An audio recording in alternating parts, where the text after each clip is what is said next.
Hello and welcome to week 6 of season 2 of the Zwift Racing League. Last week we saw some spectacular team time trials in the second of 3 team time trials of the season down in the heart of New York City. But this week we return to the home of Zwift, Watopia, for 3 ascents of the Volcano mountain on the whole lot of lava course. It should be an absolute furnace inside that mountain today, and alongside me for the virtual ride, as ever, is Hannah Walker, fresh back off a training camp. Hi Matt, great to be back with you all. Good to see you. And alongside again for the ride, Mr. Dave Tell.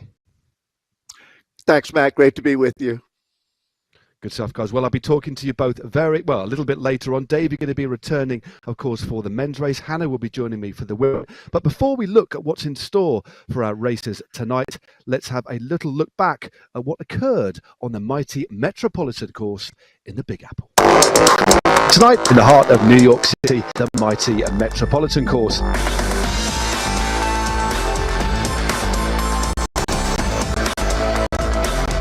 TFC, they have set a time of 17:02.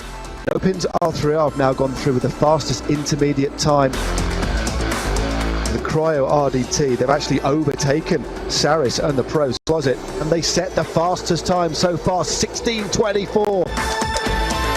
Cryo RDT is still a solid performance, but that has been blown out of the water by the women in red, who are now plummeting down the reverse KOM. Kuczynski now, unsurprisingly, doing a very, very long pull on the front. So all of the teams now finishing thick and fast. No pins, R3R with the 29.53. That's your fastest time. Cryo RDT have absolutely pulverized that time. I Race Like a Girl, 28.50, 2024. 10 seconds quicker than I Race Like a Girl wasn't enough to beat these monsters. Hino,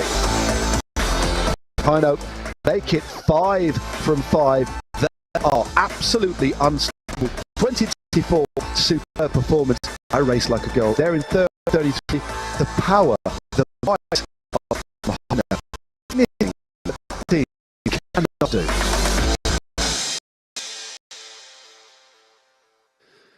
Well, the net result, dominant by team means, well, they've got 5 from 5 with 3 races remaining. They sit top rankings with 100 points, but there is a real scrap, a real battle the other places on the podium.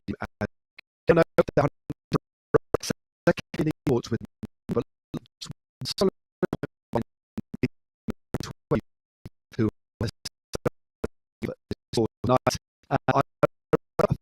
points back in 4th with 87. Then we have Insured Power by Cryo RDT, who are a very good time, and was equally in 2nd position with Zwift. Then Mikhail open rounding out top 10.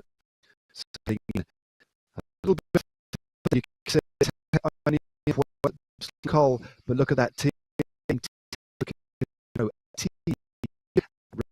Were there all of the they'd be a little bit nervous as they head into the final 3 rounds because they are in the drop zone. Remember, teams get relegated, teams get promoted.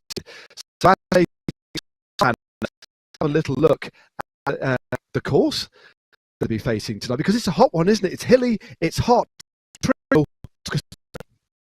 Yes, it's going to be hard. Riders will take on 3 laps of a whole lot of lava, totaling 41.7 kilometers of racing. Total elevation 511 meters. They'll race through a Volcano 3 times and 3 chances to score points for the teams, and then the riders will finish inside the volcano with the bubbling lava flowing. But who's going to be able to break that dominance of Hino? And I hope the riders have got the fans really hot tonight. It's very good. You know, it did amaze me when we had this volcano. I couldn't believe that we were riding through a volcano. The action's going to be hot. The temperature's going to be hot. But as you did, break the dominance of Hino. I mean, what can they do, Hannah, to try and mix things up? Do they take risks they haven't taken before? Well, they need to apply a different strategy because they are just so strong. Very strong. And that's not to say that the racing hasn't been aggressive, because week in, week out, it's been very, very aggressive as a whole from season 1 to season 2. I think teams now are going to have to race defensively to defend the podium, playing the likes of Canyon Esports in 2024. Then near the heels of Canyon Esports. Then we've got I Race Like a Girl. They're wanting to try and get onto the podium. And we've got the likes of Team Silicon Bank, who are nearing that relegation zone, don't want to be out of this semi division. The racing is going to be hard, it's going to be hot, and points are there scored. They certainly are. Well, the 5 teams, we have Aero in that yellow jersey with the blue shoulders. We also have Cryo RDT. They were 4th last week in the team time trial, a fabulous result for them. Canyon Esports, back to their strengths, the points races. They always prove strong in these races each week, and 2024, they were 2nd last week in the team time trial. Keep an eye out for them. And ATP Racing Venom. Indeed. Well, without further ado, Hannah, I think we better get straight into the racing. Thank you for running the rule over the teams that are going to be featuring tonight. Of course, it's all about the battle for the top and the drop zone as well. So let's join the racing because they're underway. They're on the flatter section. Let's have a little look at the action. There we go. They're just heading towards the mountains. You can see already kind of the molten lava just spewing out into the bay there. They've obviously had a very good warm-up, absolutely crucial, we know, on Zwift, but they have got a bit of a bedding-in process before they actually join the main circuit, as we have a little look at some of the teams. There are Team Aero, Alana Forster, Bree Wilson, Emily Watts, Justin Barrow and Katie Bangery. A very, very solid squad, but they're sitting in 15th, and they're going to be one of the teams today, Hannah, are going to be a little bit worried. They're going to need to pull something out of the bag to score some valuable points to get them out of that drop zone. They certainly are. No one wants to be in that relegation zone. It's a lot of pressure for the teams and riders. How can they deal with the pressure to try and score as many points as possible? They haven't got Brevine on the team this week, so one of the strong riders is missing. But how can they come together, try and score as many points as possible to elevate themselves in the standings? As we look at ATP Racing Venom, Anel Radford, Cassie Nelson, Regina Legg, Kat Southolz and Jennifer Santoyo. 4 riders from the USA and 1 rider there from Australia. Let's move on to Kenny there. They're sitting in 15th place at ATP Racing. They're another team with a lot of work to do. Now, one team that are thinking of other things, certainly not the drop zone. It's Canyon Esports, Cécile Lejeune, the great French climber, Becky Dew of Great Britain, Kirsten Pohl and Mary Wilkinson, rounded out with Stephanie Sidic. I think this is going to be, we've seen, isn't it great though to see Mary Wilkinson back on form, because she struggled a little bit the back end of last season and even earlier in this season, but with that performance in Harrogate, she's definitely back to her best, isn't she? She is, and I think taking that confidence from her result in Harrogate does you a world of wonders. That in your head, mentally, you're back on top of your game, you're able to perform back where you were performing previously, and it's great to see Mary Wilkinson back into form. You can't hold your form all year round and be so on top of your game, vying for the wins or podiums week in, week out. So great for Mary Wilkinson and Canyon Esports. Indeed. Well, let's have a look at Cryo RDT. They rode very well. They're a team that are really punching above their weight. They're 6th overall at the moment. Natalie Stevenson from Scotland, Natalie Lawrence from Great Britain, Steph Clutterbuck there as well. Another Brit, another Scot, Beth McIver. She is absolutely flying at the moment. And then Linda Klein of the Netherlands. That is a very, very solid team, isn't it? Very solid. I think last week's result in the team time trial cements that fantastic to see them finishing in 4th place. They've had a consistent run of results throughout the series, but last week for sure was their best result in season 2. And I think again for all those riders, take that confidence from that result and how strong they can be as a team. And finally, of our 5 teams that we've picked, We've got Team 2024. They were 2020 last year. They're now Team 2024. Charlotte Backus of the United States. Kristen Kulczynski. She'll love this course without a shadow of a doubt. Rachel Lieberman. Shayna Paulus. And Zwift Academy finalist from Colombia, Natalie Franco. Her light frame, her climbing prowess. She should love this one as well. It's not a particularly super long climb, but the fact it's going to be kind of 8 or maybe 7 or 8 or 9 minute effort 3 times. That's a lot of climbing, isn't it, in this race, Hannah? It is, and we're not to forget all the other lumps and bumps along the course, but I think that the attrition of the course and how it will affect riders, come after 41 kilometres of racing. Natalia Franco, it'll certainly suit her. How will she be able to work with Kristen Kulczynski as well? Kulczynski really is knocking on the door for a big result. Yeah, she's been one of the most consistent riders without a shadow of a doubt. This will be a course that suits her. There is the finish line. So there's a lap board there. You can just see on the right hand side it said 3 laps to go. So now we commence, well, technically we have commenced the circuit. It's a really twisty one. When you look at the aerial shots online for this circuit, it is like someone's dropped a piece of spaghetti randomly in Watopia, doesn't it? It's on the top because it's in and out, lots and lots of changes of direction. Fascinating circuit. I mean, one that's great to look at. It looks like we're on the planet of Mustafar from episode 6 of Star Wars. Absolutely wonderful stuff. But what are you expecting from today's race, Anna? Do you think, I mean, I can't see this one staying together. I'm honestly looking at the way the women have raced over the last few weeks. It's been spectacular. It's been great to watch, but I do think it's going to explode. It is going to explode. We saw in previous weeks that Heino didn't want to leave anything to chance. They tried to rip it up from the start and split the group. And I think, even just looking at the speed of the race after 5.6 kilometres of racing, riders travelling at the moment 52 kilometres per hour.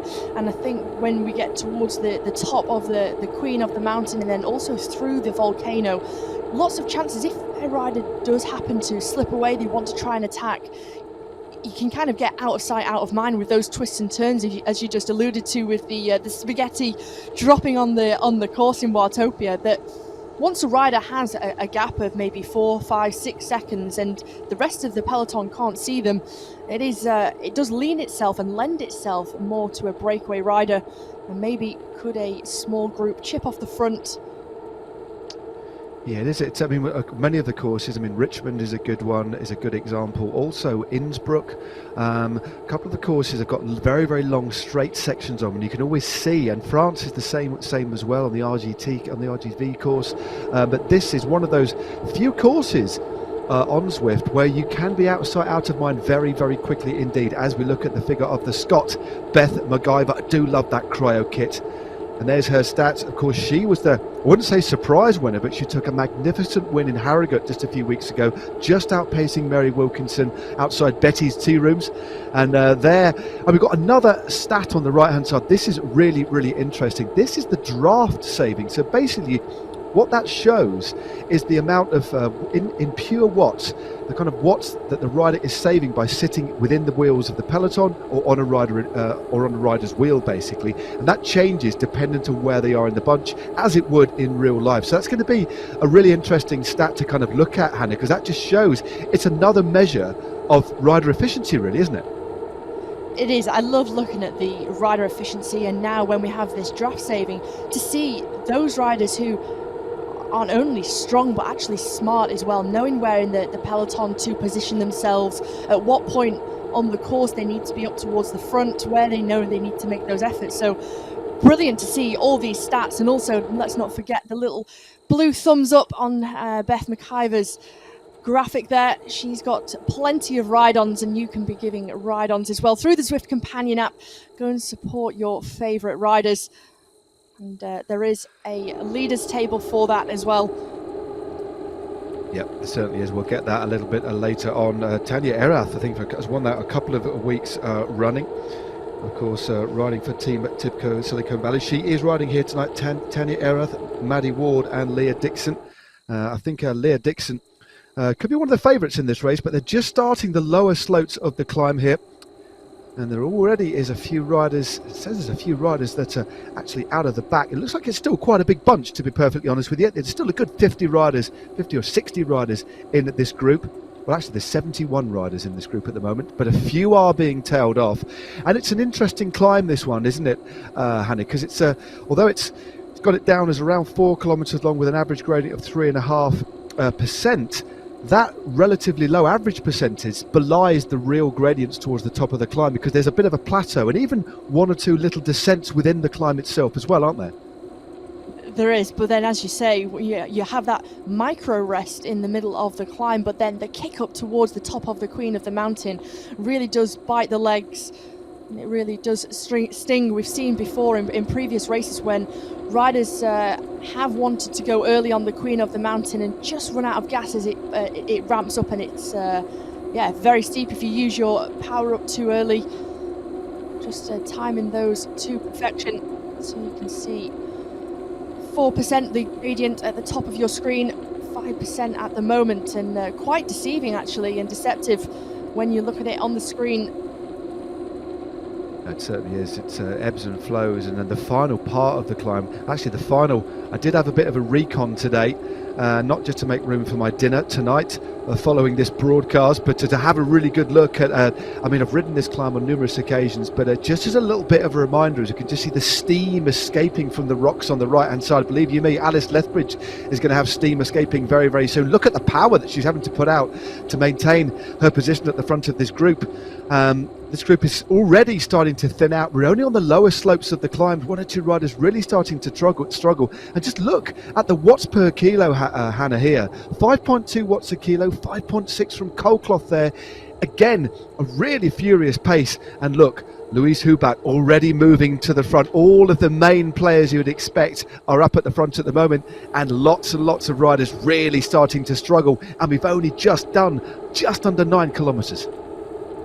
Well, despite the gradient, these riders travelling at in excess of 46 kilometres per hour. So there isn't a point so far since we started racing where it's let up, the riders have had any rest or respite, and we can see just 1s and 2s riders going out the back of this group.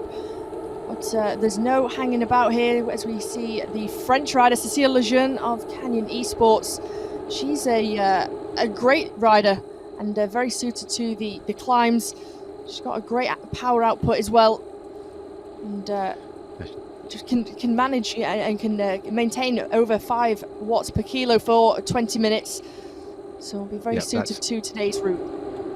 Yeah, it's certainly impressive stats. I mean, most of these riders at this sort of level, they're exceptionally strong. As we look at Louise Huback, of course, the 2018 and 2019 Danish Zwift champion, and there she's out of the saddle again. Low revs, so that's quite a style that many riders adopt on the steeper gradients, isn't it, Hannah? They'll kind of get out of the saddle, kind of give, although they're actually using more energy because they're recruiting different muscle groups, actually does help just lean on a bigger gear, and it can be very efficient for short periods of time before you drop back into the saddle again and increase the cadence. So you're kind of varying and kind of spreading that effort out across different muscle groups. It is, and I think it's also depending on the rider how they like to ride as well, what they're able to maintain. Some riders we know are able to maintain a very, very high cadence, but I think in consequence on a route like this tends to raise your heart rate a lot more if you've got a high cadence. Huback very solid in her upper body, keeping out of the saddle, hasn't sat down yet throughout the period of time that we've had her on screen. 163 beats per minute, and just maintaining that revs, 63, 64. Now she's sat back down in the saddle. Those revs have gone up to mid-70s. So Huback just playing to her strengths, and also playing to the strengths that are on the road. Yep, you could just see her glancing to the left of her screen. She looked very, considering the amount of power that she's actually putting through the bike, she looked very, very composed. She is one of the most experienced and successful racers on Zwift, without a shadow of a doubt. She's got several teammates with her there. Unsurprisingly, worth going through the Hino Racing team list: Alice Lethbridge, Caroline Williams, who actually got dropped last week in the team time trial. We're not too sure exactly what happened there. That was a bit of a surprise, although we've got an acceleration off the front to get back to the racing.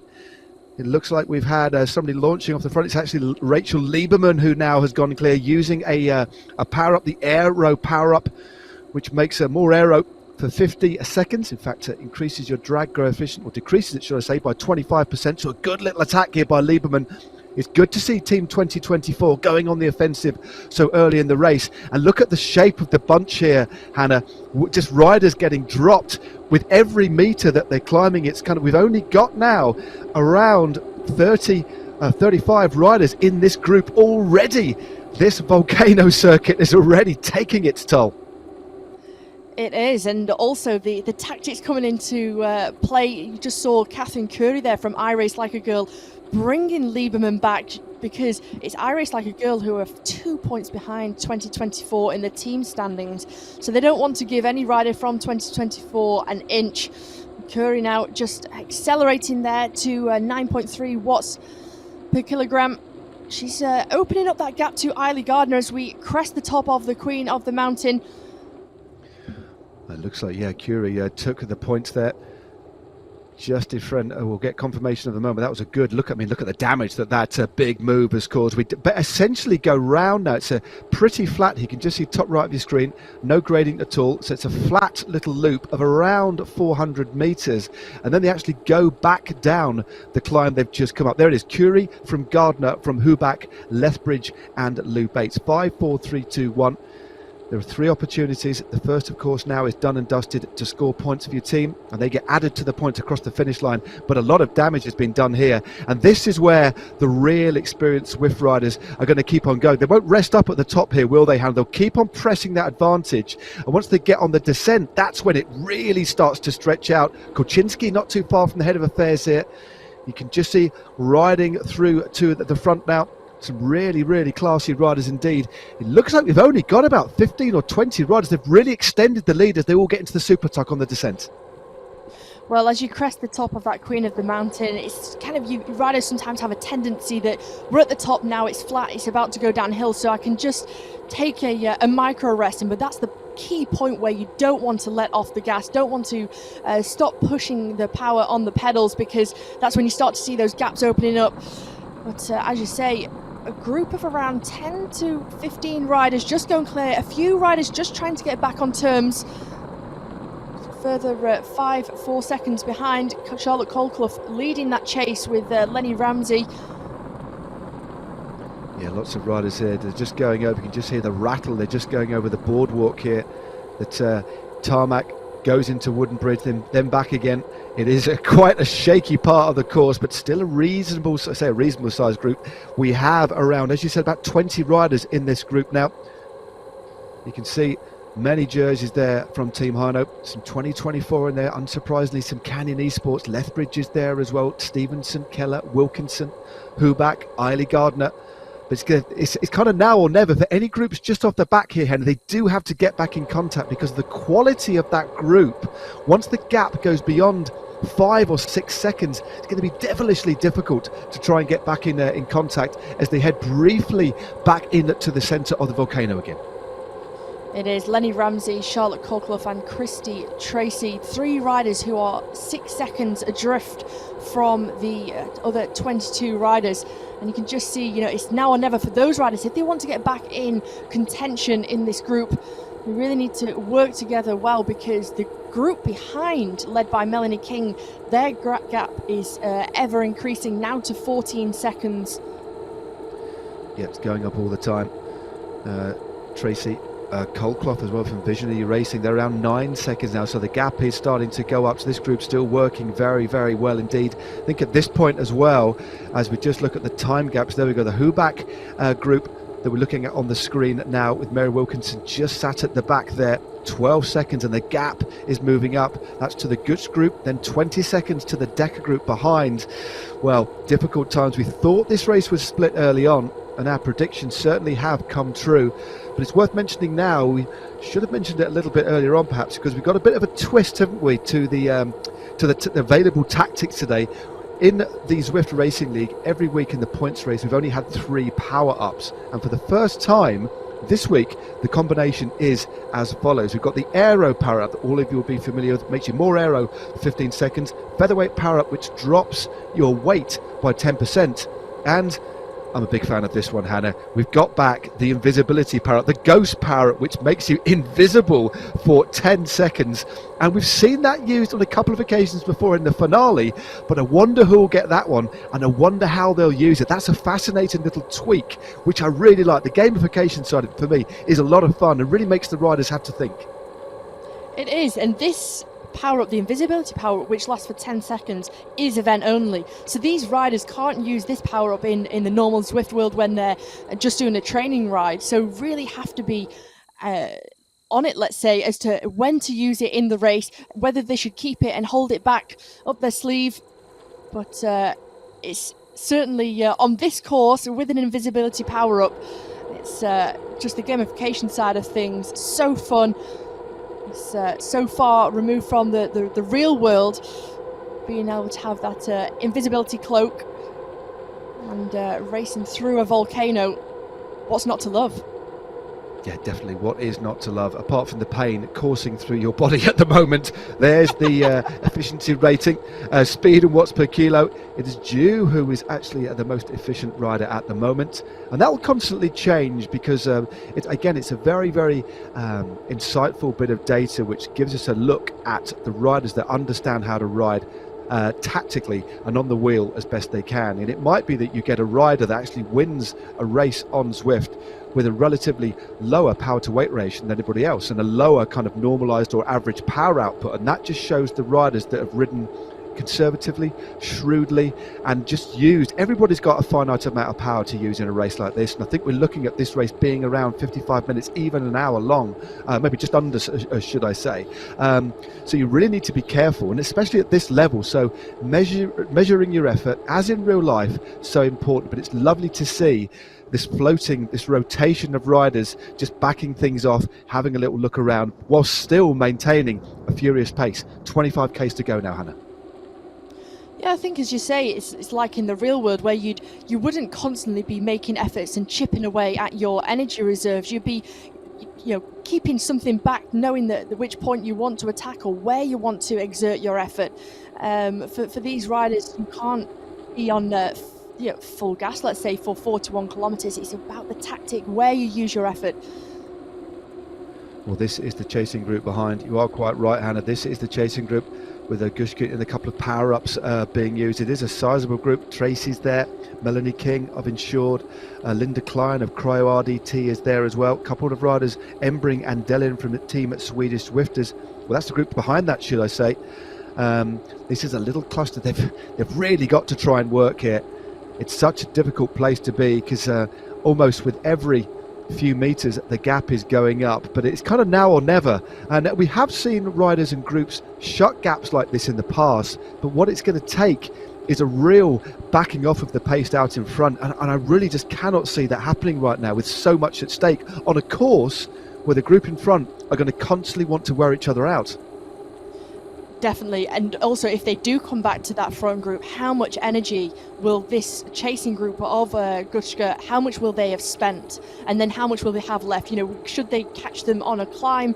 Are they just going to sort of be at their limit, at their threshold, and unable to recover? So it's a real catch-22. They're maintaining that gap at the moment of 20 seconds, but it really is going to take a valiant effort and for the front group just to ease up ever so slightly. But I think just having a look through the standings and who's in that front group, we've got two riders from Aero, and they're in danger of that relegation zone. So it's great for them. There's no Team Tibco Silicon Valley Bank riders in that front group, so they're not going to be in the mix for point scoring. They're certainly not. Well, this is even further back. This is the Paulus and Franco group. They're 40 seconds back. Of course, a little bit of surprise to see Paulus there. She's a very, very good climber, but not everybody can have a...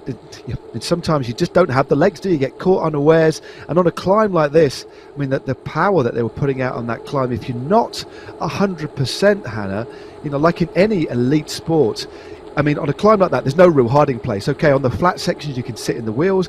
But even sitting in the wheels and with the benefit of draft, you're still putting in a race like this, you're having to average about 4.5 watts a kilo just to sit in the bunch. So as soon as you hit a climb, and if you're not quite right, it's plain and simple, it's just maths. You're just going to get dropped, aren't you? You are, and as we said before when we were speaking about Mary Wilkinson, you know, everyone has off days. No one can hold that form 365 days a year. All it takes is if you are on an off day, you're not feeling so great. Despite being, you know, a tremendous climber, Shayna Powless, you're just if you've not got it on the day, there's nothing you can really do about it. You can try your best, you can try and hang on and help the team as best as possible, but in the end, communicate that with your team. They'll be on Discord or WhatsApp, another communication method, all talking to each other with their sports directors. Yeah, they certainly will. Communication is so crucial, isn't it? I mean, they'll be looking at the combination of riders, who is in this group, and I can tell you that every single rider from Hino is in this group at the moment. Lethbridge is there, Williams, Hansen, Huback, and Vicky Whitelaw. Each one of these riders more than capable of taking a victory today, potentially. Still a lot of racing to go, not quite at the half distance point just yet. As you can see at the top of your screen, we are on lap 2 of 3 laps, 19.2 kilometers under the wheels, still 22.5 to go, but importantly, still 2 more ascents of the mountain. And there's another little look at Monnalee Keller there of Insured, powered by Pedal Power. Again, she's triple figures in terms of the ride-ons there. 104, I think I can read there. 131 watts draft saving. And just a reminder again about that, it is how many watts they're saving by sitting in the wheels. So the rider on the front will basically putting out 120 watts more. So once you're in the wind at the front of the group and essentially having to ride into that air, that's the difference that is sitting behind, and that varies depending on where you are in the group. If you're kind of putting an effort in and moving through the group and end up at the front, you'll suddenly meet that extra resistance, and to move at that speed without being on somebody's wheel will cost you more power. So you can just see as she's moving up the outside there, Keller, the draft saving drops. It's a really interesting indication of when they move up, the draft saving drops. The best place to be in a group of this size is just in the middle, just towards the back. That's where you're going to get maximum draft. So Keller out of the saddle. I mean, look at that, still just under 5 watts a kilo. The kind of watts per kilo and that they're putting out constantly, it makes my eyes water, Hannah. I tell you, it really is impressive. Nelson now goes to the front, 5.5 watts on the lower slopes of the climb now. As you can see, lots of riders from Hino, the full squad. We've got Kulczynski there for 2024. If we go through a few riders, Eiley Gardner is there for KISS Racing. Monnalee Keller, we saw her just a few moments ago from Insured, powered by Pedal Power. Aero are represented with Justin Barrow. Lethbridge is there from Hino, as we know. Natalie Stevenson is there from Cryo RDT. Cecile Lejeune is there from Canyon Esports. We've got Lou Bates, as we know, Cecilia Hansen, Kirsten Pohl, the German from Canyon Esports is there, Catherine Curry, the formidable Catherine Curry with 2 wins in individual rounds, her name is there as well. So, and also a rider that's just sitting right at the back of this group, who's floating at the back, who could be a bit of a danger, is the Romanian from the Ionian race team, Daniela Istrate. She is a classy rider. We haven't seen too much of her so far this season, but she's looking good at the moment.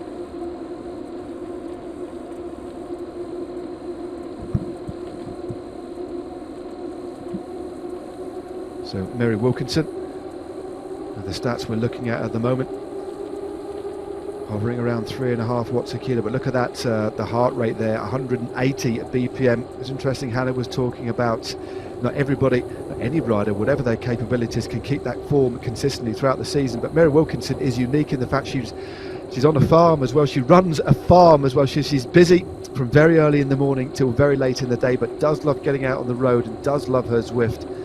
And she's climbing very well, and she likes these harder, tougher courses, doesn't she, Hannah?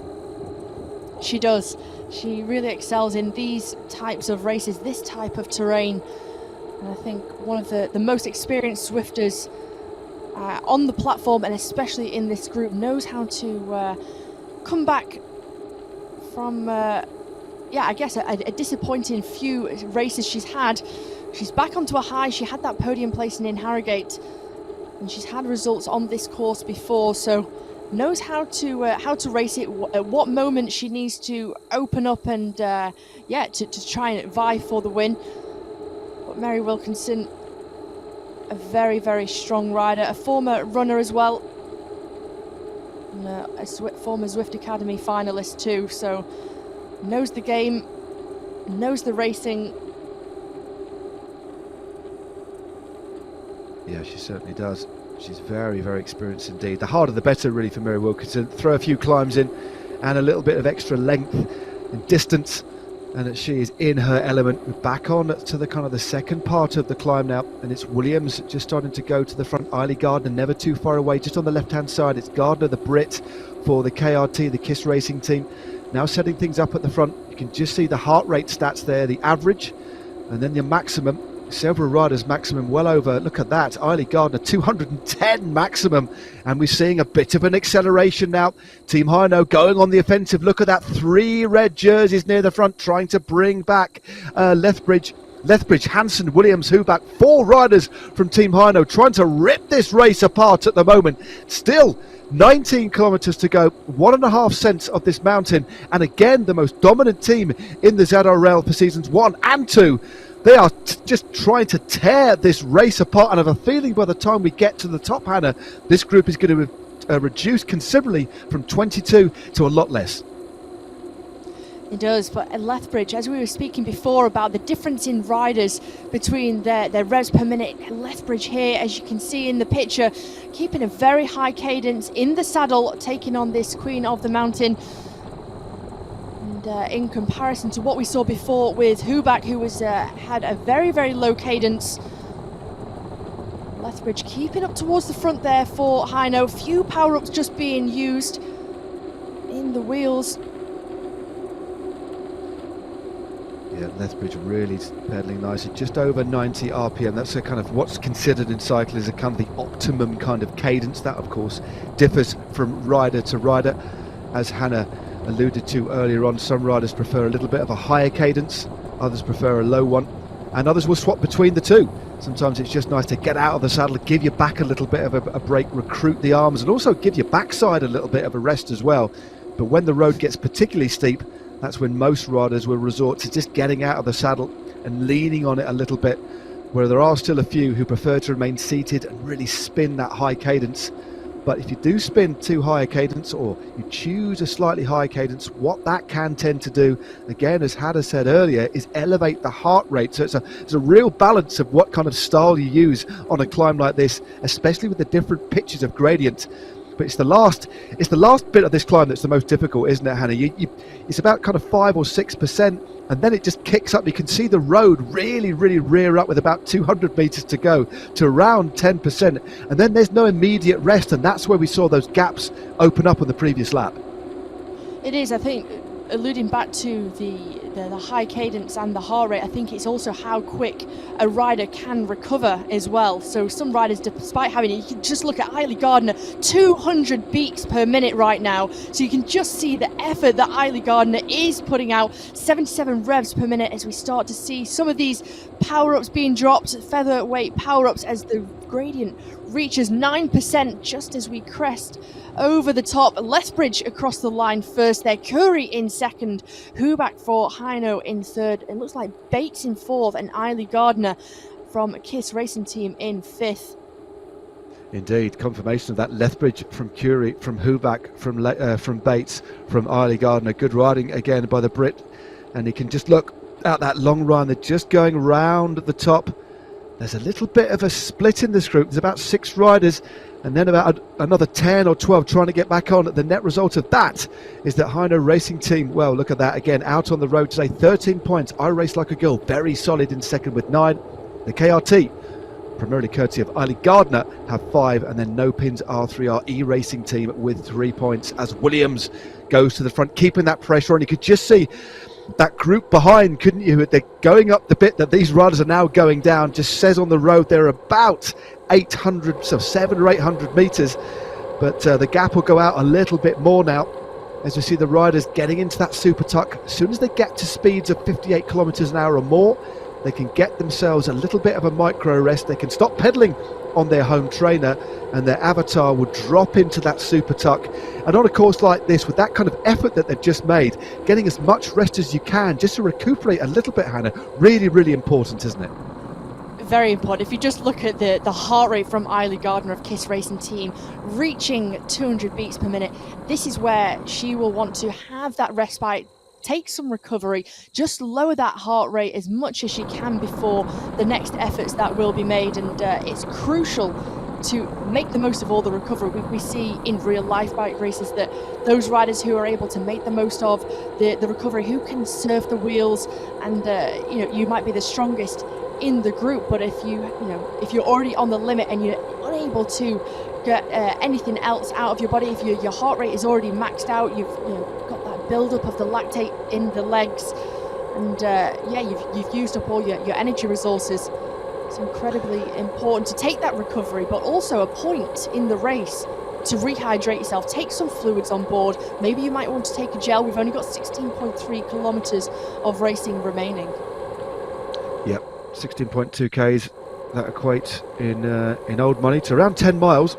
So still a fair distance to go, probably around between, I would estimate about 23 minutes of effort still to go, so a considerable chunk of this race still to come. And remember, one more ascent of the Volcano mountain, 3.8 kilometers, averaging 3.2%, but the real hard gradients far, far steeper than that. We've still got 20 riders. So on that ascent, Hannah, we lost 2 riders who are furiously chasing behind, but I don't think they're going to get back on. We've got Natalie Stevenson of the Cryo RDT and Rachel Lieberman of 2024. They were the only 2 casualties of that ferocious pace that was set towards the top of the climb. I must admit, I did think this group would split a little bit further, but when you look at the riders, the class of riders in this group, they're all pretty evenly matched at the moment, but still lots of racing still to go. We know that Heino have got 5 riders in that group. Canyon Esports are well represented as well, as are Aero. KISS Racing Team are there with Eilidh Gardner. Insured have representatives as well with the Mona Lee Keller and Courtney Nelson. So still a good mix of riders here, but now down to 20 with 15.2 Ks to go. Wondering what the tactic is going to be now, because as ever, Hannah, Heino have the upper hand still, every single rider in this front group. They do, and they're kind of almost doing the minimum work required that they need to as a team, but just making sure they cross the line first on those Queen of the Mountain points. So trying to save as much, work well together, just patrol this group, and having those 5 riders in this front group means that they've got the upper hand. If any other rider, if a rider from another team wants to try and attack, try and force a breakaway. And the 2 riders who were dropped, Natalie Stevenson, the 36-year-old from Glasgow of Cryo RDT, and Rachel Lieberman of 2024, who was on the attack earlier on. They are 27 seconds behind now, so it doesn't look like they're going to be able to close that gap. So we will have 20 riders in this front group. Justine Barrow sitting in 20th place for Aero. Indeed, so 20 riders. Kulczynski now moves to the front for Team 2024. Then we're going to flip back and have a little look at that little chasing group. Remember, it's the top 30 riders on the night. They're really important, Hannah, that this, although, as we said, and I think if they keep riding, I think their main objective now is to work as a little duo and try and hold off the Gutsch group behind, which are about 30 seconds back. They are. We've got Esther Bovel of Soros in the Pros Club leading that chase at 1 minute and 5 seconds. So they've got a comfortable lead ahead of that other chasing group from 23rd place down. But if Stevenson and Lieberman can work together, and both of them realise what they're able to do with 13.1 kilometres remaining, and also have that direction from their other teammates, from their sports director in the virtual team car, that keep plugging away, keep working together. We need to try and score as many points as possible, try and stay from that chasing group. And then again, does that chasing group also realise that maybe, if we all get together and work together, we can close the gap to 21st and 22nd place, scoop a few more points. This is where it's ever so important to have the direction from your team manager, your sports director, to give that encouragement. Although, as you said, Matt, that there's 20 riders out front, points are still on offer, and it's very, very important for those overall team standings.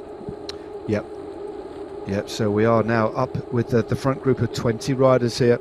Remember, just a bit of a reminder about the overall standings. Heino leading with that 100%, that, well, incredible 100% record. They've won every single round, but they haven't always had it their own way in terms of the individual win on the night. Catherine Curry is in this front group. She's won 2 rounds. She won in Richmond, and she won over in Innsbruck as well.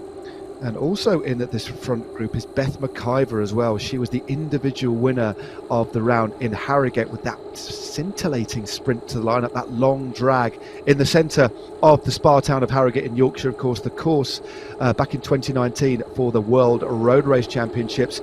So the situation on the road, group of 20 out in front, but Williams now has just chipped off. So Heino now starting to throw things up, but she's been brought straight back to heel by the ever vigilant Kristen Kolczynski there. So we've got a group of 20 out in front. Then we've got a chasing group of 2, and then about 30 seconds behind that duo who were dropped last time up the climb, we have a group of 12. So between those riders, they're going to be the ones battling it out for those points, which go all the way down to 30th place. But with 11Ks to go now, Hannah, and remember, one more ascent of this climb, the riders are going to be really thinking about that final effort, aren't they? But, and again, we've got to remind people, this isn't a sprint to the top of the climb. Once they've got over the Queen of the Mountains and scored those final points, we've got that descent, and then the finishing sprint is in the heart of the volcano. So it's not necessarily going to suit the pure climbers here. It could suit the puncheurs and the riders with a bit of a real strong sprint. It certainly could, but also for those riders, this is the final Queen of the Mountain to score on, take the 5 points. So any of the riders wanting to just try and get extra points on the board, and the riders will score big on the finish line for the first across the line. So it's all about those team results. How can they try and mop up as many points as possible? But as you say, much more suited to a puncher, a powerful rider. One who perhaps is able to maintain their effort for a long period of time, not necessarily an out-and-out pure climber. Indeed, it is all about the reserves, the ability to take kind of punishment, because obviously on a course like this with this climb, as you said before, it's the pure definition of fitness, isn't it? It's the ability to recover from repeated intense attacks. There is the situation in relation to the efficiency rating. The most efficient rider at the moment is Sidlick, or hovering, or pretty similar actually, and we will find that the disparity between the riders, the smaller the groups get, will be less, won't it? When it's a really big group, there's a massive difference between riding on the front and riding in the centre, but the smaller the group gets, unless somebody's riding totally at the back all of the time, the efficiency rating between the riders on the front, the margins between each rider will be a little bit narrower. As we look at the positions here, you can just see several riders from Canyon Esports in the mix. We've got Wilkinson there, Sidlick, Lejeune is there as well. The whole squad of Heino Racing are there. Lethbridge, Williams, Hansen, Huback and Whitelaw. We've got Kristen Kolczynski there from 2024 as well. We've got the previous race winner, Beth McIver. I Race Like a Girl are well represented too. And there's Daniela Estrate. She's in the past, she hasn't been super present in the Zwift Racing League Season 2, but when you look back over the last couple of seasons, she's had some very, very impressive results. Great shot over there, plenty of plenty of ride-ons as well. And remember, please do get involved if you are watching. Firstly, thanks for joining us. Get involved in the comments on YouTube. Tell us what you think of the racing, but also give these riders a nice thumbs up in the form of a ride-on. And as we said before, there is an award at the end of the night for the rider with the most power-ups, and there's nothing like getting a power-up, is there, when you're riding on Zwift? It's a little morale booster for you, isn't it, Hannah? It certainly is. It's good for the mind. It's good for that mental boost. Gives you the extra little bit of encouragement. It's like what do we say? Like marginal gains for the riders. Helps them on their way in the racing. Knows that they have they know that they have the fan support behind them. So as Matt said, head over onto that Zwift Companion app. Give the riders a ride on. There is an award for that. Tanya Erath has won a few of the overalls of the ride-on competition during this season. And Kulczynski just chipping off the front, has almost a second over Curry of iRace Like a Girl. Lou Bates there as well for No Pins R3R. So Kulczynski opening up that gap to just over 1 second. She certainly is. Look at the power there. I mean, the actual power, not just the power to weight roast. The actual power she is putting out here is astonishing. 400 watts there, and she's holding it. 7 watts a kilo. 72 RPM. She is grinding it out. She's opening up a bit of a gap here. She's absolutely flying up this course, and she is the only representative from her team in this breakaway. It's been a difficult night for Team 2024. Lieberman was dropped early on. She's chasing behind. So, well, if you can't beat them, join them and attack off the front. Great move here by Kulczynski, and I think the effort that she's putting in and the resulting chase behind is possibly going to only thin this group out. We know Kulczynski's got a reasonable kick on her at the end, but she preferred to go long, preferred to make the other riders really suffer. And look at how much this group has spread over the road on the final ascent of the Volcano. Super riding here by Kulczynski. Yeah, we spoke about Kulczynski before the racing got underway today, thinking that, you know, it's any moment now, throughout this Zwift Racing League, when is Kulczynski going to have her big breakthrough with an individual victory? She's racing very well, but also tactically then, she knows she's the only rider from 2024 in this first group, and she knows that she's able to deal with the pressure, but also when she's at threshold, at her limit, that she can continue that over the other riders. And as it's thinned out, a lot of riders have just started to lose touch in this group now. We can see Steph Clutterbuck, Katie Banerjee, Stephanie Stidlick. We've got Justine Barrow also at 2.6 seconds behind. So the group has thinned out. Only 10 riders in the group with Kulczynski now. So that damage from Kulczynski, great riding there. Certainly is. It actually looks as if there's that little group behind. You say that, but a few riders have managed to fight and have got back in contact. We did definitely lose one rider. One rider's at 14 seconds after that big acceleration, and that is Bexy Dew from Canyon Esports. So that's quite an interesting one, because before that big attack from Kristen Kulczynski, what we did, there was 5 riders from Canyon Esports in the front group, matching the 5 riders of Hino. So very, very delicately balanced. That's quite key that we've now lost Bexy Dew from that front group. It means 5 from Hino in the front, and now 4 from Canyon Esports. They're the most well-represented teams, but of course there's a few other riders in the mix as well. We saw Kulczynski. We've got Beth McGuire from Cryo there, Katie Banerjee from Aero. She's got a teammate from Aero as well in the form of Justine Barrow. Catherine Curry still there as well, the winner of 2 rounds, and now it's Dew who's actually starting. She's the rider that's just been dropped 16 seconds off the back. So that big acceleration has done exactly what Kulczynski would have wanted, but I think she maybe would have wanted the group to thin down just a little bit. Again, just testament to how strong, how resilient, and well, how strong in depth this women's field is today.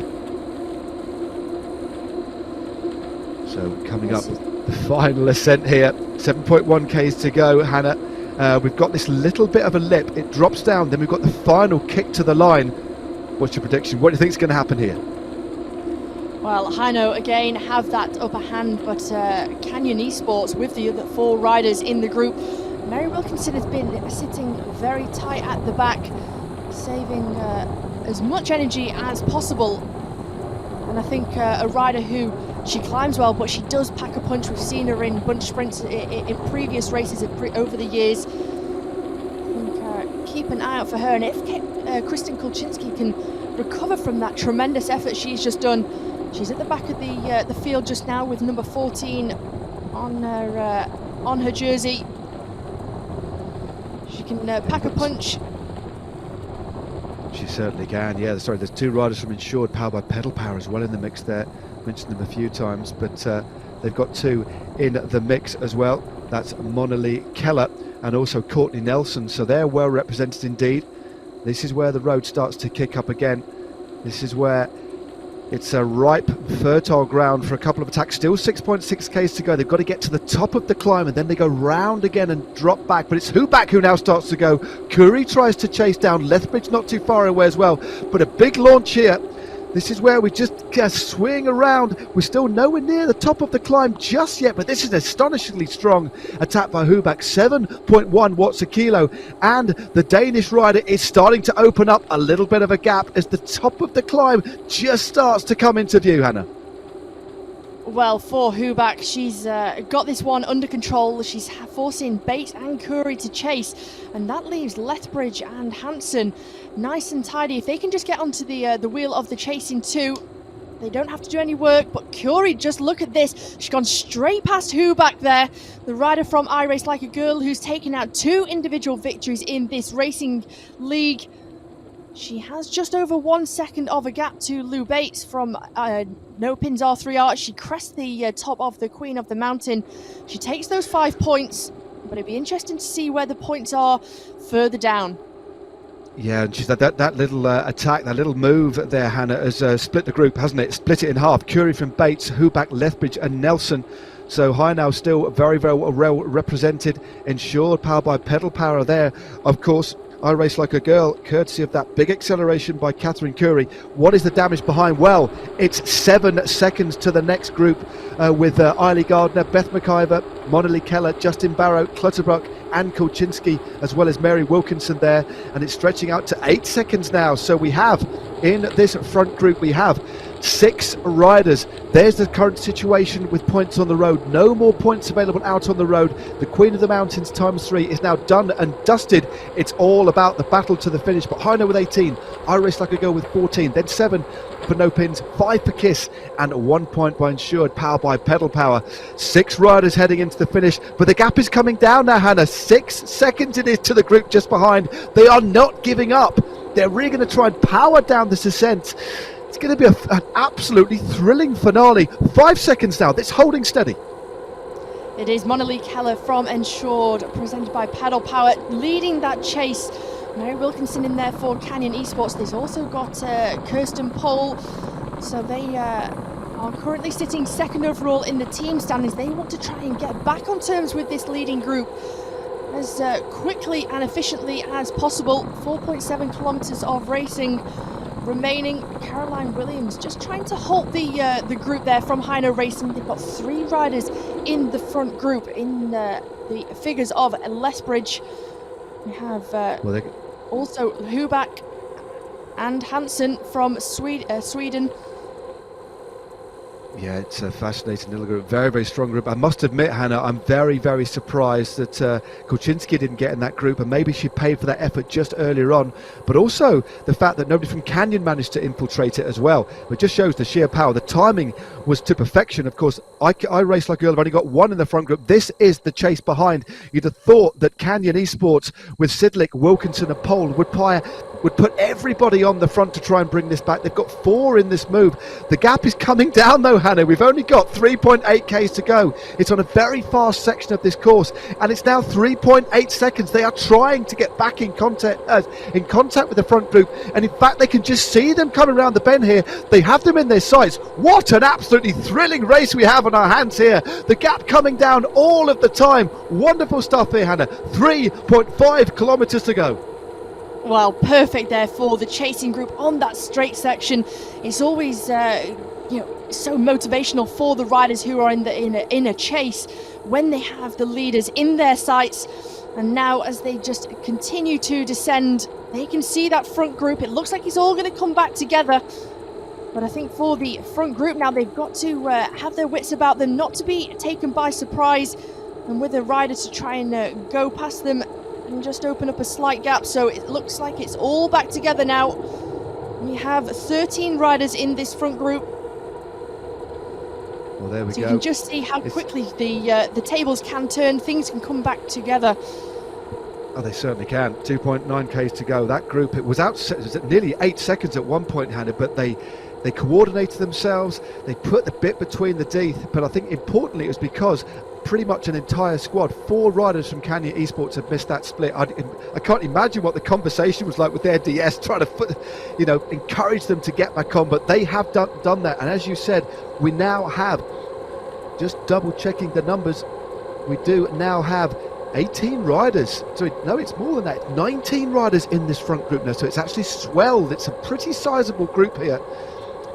So we have Istrate, McIver, Hansen, Barrow, Wilkinson, Lethbridge, Bangery, Nelson, Sidlick, Clutterbuck, Kulczynski, Keller, McIver, and Caroline Williams.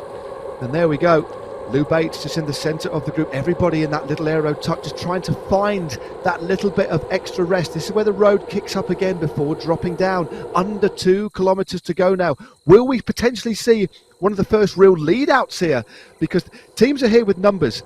They want to try and pack as many riders to the top of the rankings as they can to maximise their points. But will we see Hino try and do a lead out, or will we see Canyon do something similar, or will that open the door for somebody else to go clear? 1.6k to go now, Hannah. I do think that moment where Canyon Esports weren't represented in the front group, when a team has a moment, lapse of concentration, and then they get a second chance to come back to the front group. Now I think the adrenaline's pumping. They've had that the motivation from the sports director in the virtual team car. Well, there we go. 1.2 kilometres, it's still to go now. Sidlick is on the front for Canyon Esports. Kulczynski also rolled through. They know what's to come. It's that sprint inside the heart of the volcano. It's been a wonderful race here. It's been attacking pretty much from the first time up this brutal climb. It split to a group of 30 riders. It split again down to 20. It then split on the final ascent in half, in fact, and there was an 8-second gap. But there was a furious chase, and now it has all come back together as they round this series of bends. The road lifts just a little bit. They'll be winding things up now. You can just see the entrance to the centre of the volcano in around 50 metres time now. Williams is on the front, winding things up for Hino. Hino, remember, with 5 riders in this front group. The Canyon Esports have 4. Power-ups are being dropped left, right and centre. We understand there's no invisibility power-up. It is just featherweight, aero and draft as they come into the centre of the volcano. 400 metres to go now. Kulczynski goes long. She dropped that featherweight power-up just on that little ride now. Sidlick not too far away as well. They've got the finish line in sight now. 300 metres to go. Sidlick on the front. Arlie Gardner there as well. Curie is lurking in 3rd place for I Race Like a Girl. Who's going to take this one? Power-up's been dropped left, right and centre. Who back in front at the moment as they're just coming through for almost like a blanket finish. The final right-hander now. Who back is on the front with Gardner just behind. Who is going to take the win there? Looks like it might be McIver as he crosses the line. We'll get confirmation of that in just a few moments' time. But what an absolutely scintillating finale that was. We'll just have to get the official results for you as soon as we can. But I am hearing from Zwift headquarters that it was Lou Bates. It was Beth McIver, should I say, that took the win there. So Beth McIver took it, I think, by around the length there from Lou Bates. What an absolutely superb performance there from Beth McIver. That's another win, backing up her win in Harrogate, Hannah. What a superb race that was. Tremendous. You saw the timing of the power-ups being used as well, just through that volcano. McIver takes it just ahead of Lou Bates, who back in 3rd.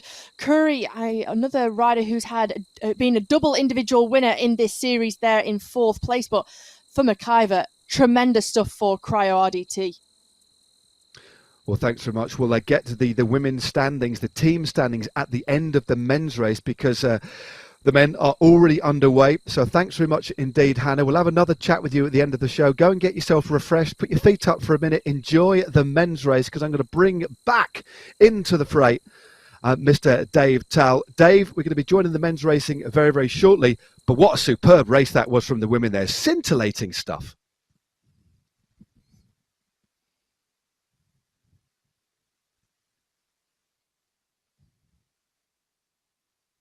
I apologize, Matt. As far as the men's race goes, I think we learned a lot from the women there. To tell you the truth, the best sprinter left is going to be the key racer to watch out here today.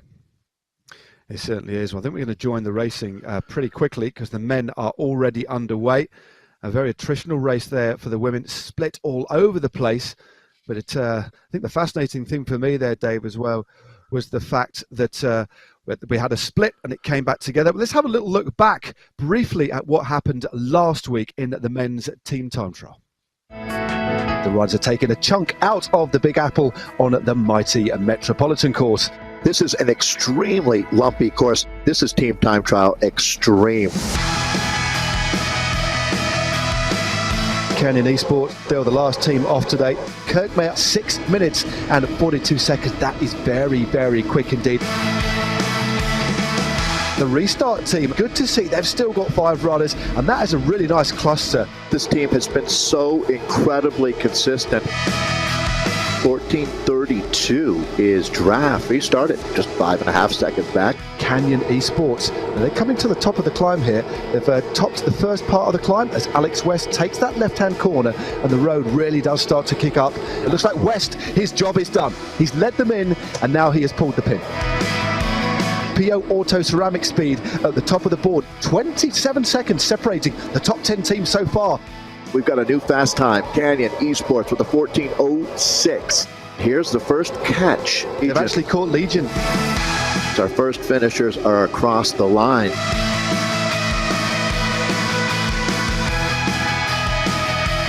Saris, the pros closet now. PO Auto Ceramic Speed overhauling Canyon Esports, who are 1.53 seconds behind. What a superb performance by PO Auto Ceramic Speed. They are back to their best.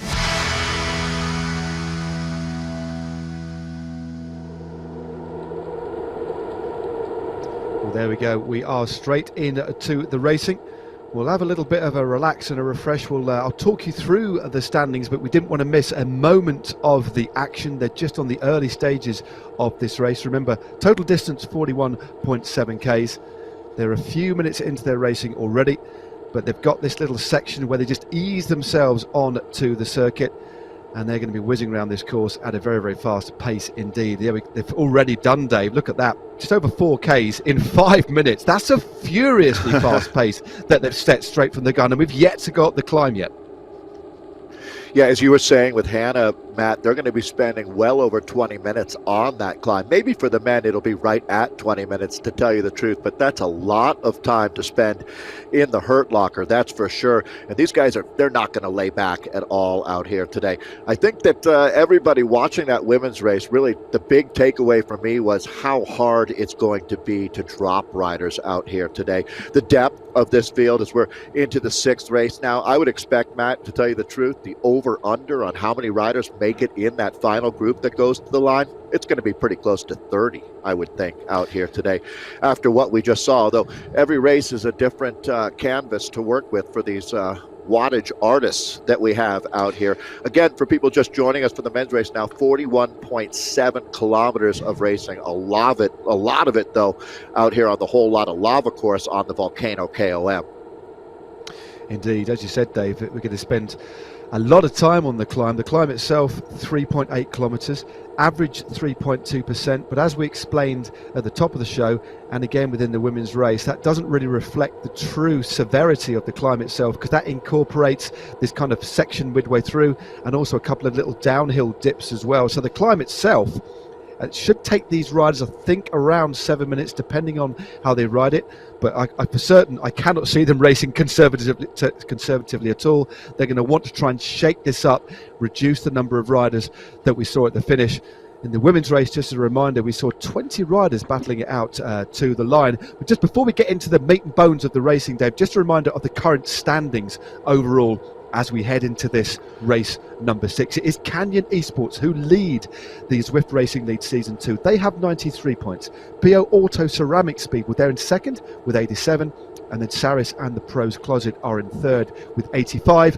And then in fourth, Dutch Racing with 78. And then fifth is the Legion of Los Angeles. And realistically, Dave, they are top 5. Although Canyon Esports have a decent gap, we saw for the first time how easy it is to lose your lead with that awful race that PO Auto Ceramic Speed had in race 4.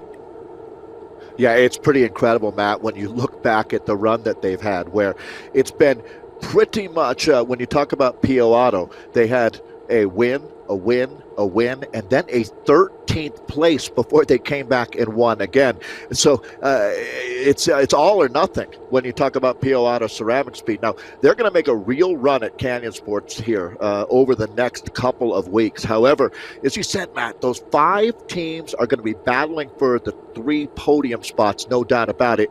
Canyon Esports is in the driver's seat at this point, but it isn't over, and this is going to be the day, no doubt about it. Now, I'm really looking for PO Auto Ceramic Speed to try to stack the deck in their favor as they go into the Volcano KOM for the final time. If they can find that they've got the numbers on Canyon Esports, they're going to need a little bit of help too. They would love to see Dutch Racing or Saris the Pros Closet, Matt, have a good day as well today, because they can't just keep beating Canyon Esports by 1 place.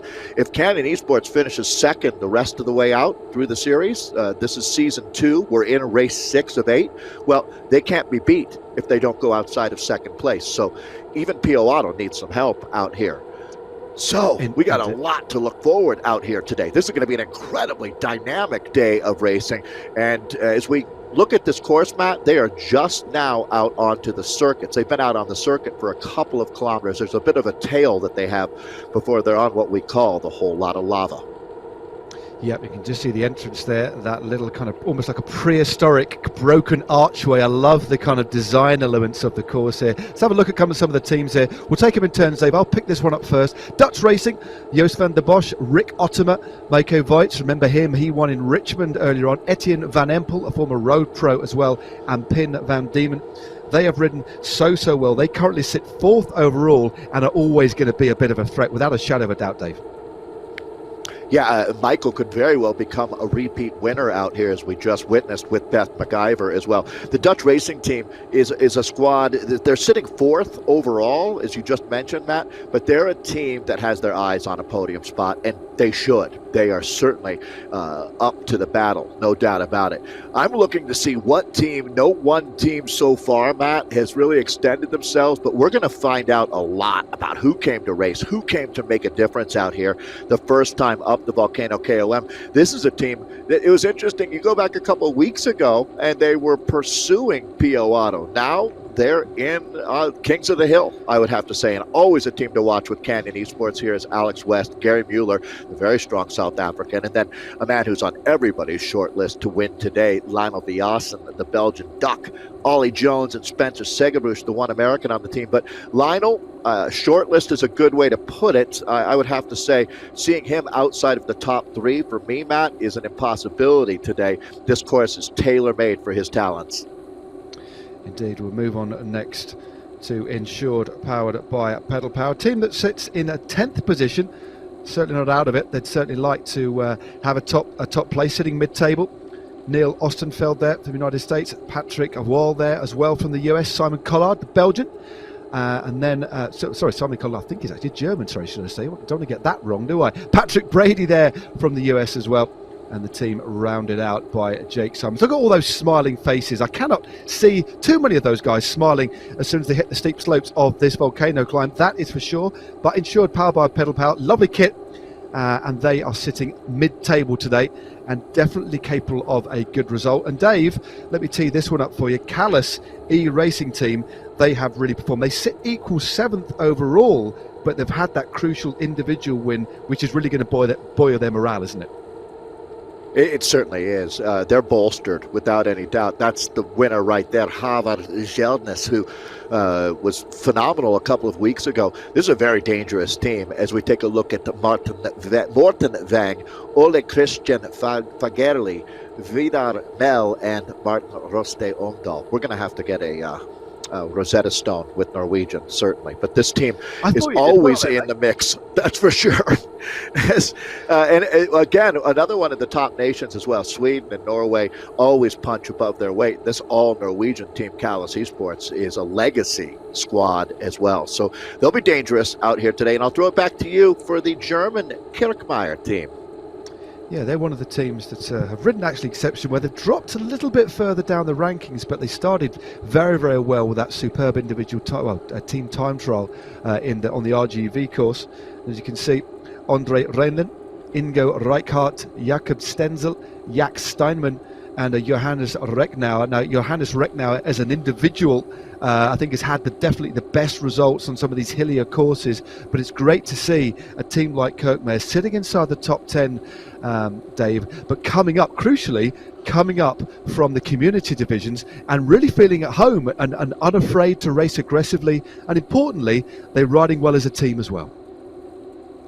Yeah, absolutely. Ingo is another rider that I don't see going outside of the top 10, and today could be the biggest day in Kirkmaier e-racing team history, as they have a decent shot of taking this one. The other team that we haven't mentioned so far much, but the PO Auto Ceramic Speed, they have a few riders that will be well equipped to do damage out here on the Volcano KOM today. It is worth noting, as you just saw in the women's race, that the finish line is not at the KOM. It's a little further down on the course, but we will be scoring 5 deep for our bonus sprints up there. And that's not that far off as we look at a huge peloton. A few riders getting tailed off the back at the speeds they're going at, Matt. Some guys are going to get their tickets punched, but I think the majority of the peloton right now is pretty happy to be tucked into the draft as we take a look at Tanner Ward. Right there, watts per kilo for everybody, right around 5, a little over 5 watts per kilo. So it's a big effort right now. They're calling it the Viasen Group, and that's fair. Lionel, one of the recognized leaders in esports. Oh yeah, he's a real character. I think that's what we're trying to do with the Zwift Racing League as well, is really draw out these characters and to talk about the squad as well. Canyon Esports have really embraced the platform. They take it seriously. You can just see, Dave, just look in the middle of the bunch there. That's one of our first invisibility power-ups being used. We're mixing it up a little bit today. We've got the aero power-up, the featherweight power-up, and the invisibility power-up as well, which is wonderful to see. The gamification of e-racing, of course, on Zwift is such an important factor. Of course, these riders exceptionally fit, but they need to know how to use these power-ups. There's a couple of being dropped as we head towards the top of this climb. Now look at the power now. Tudal off the front now, 11.3 watts a kilo. He's absolutely romping up this climb.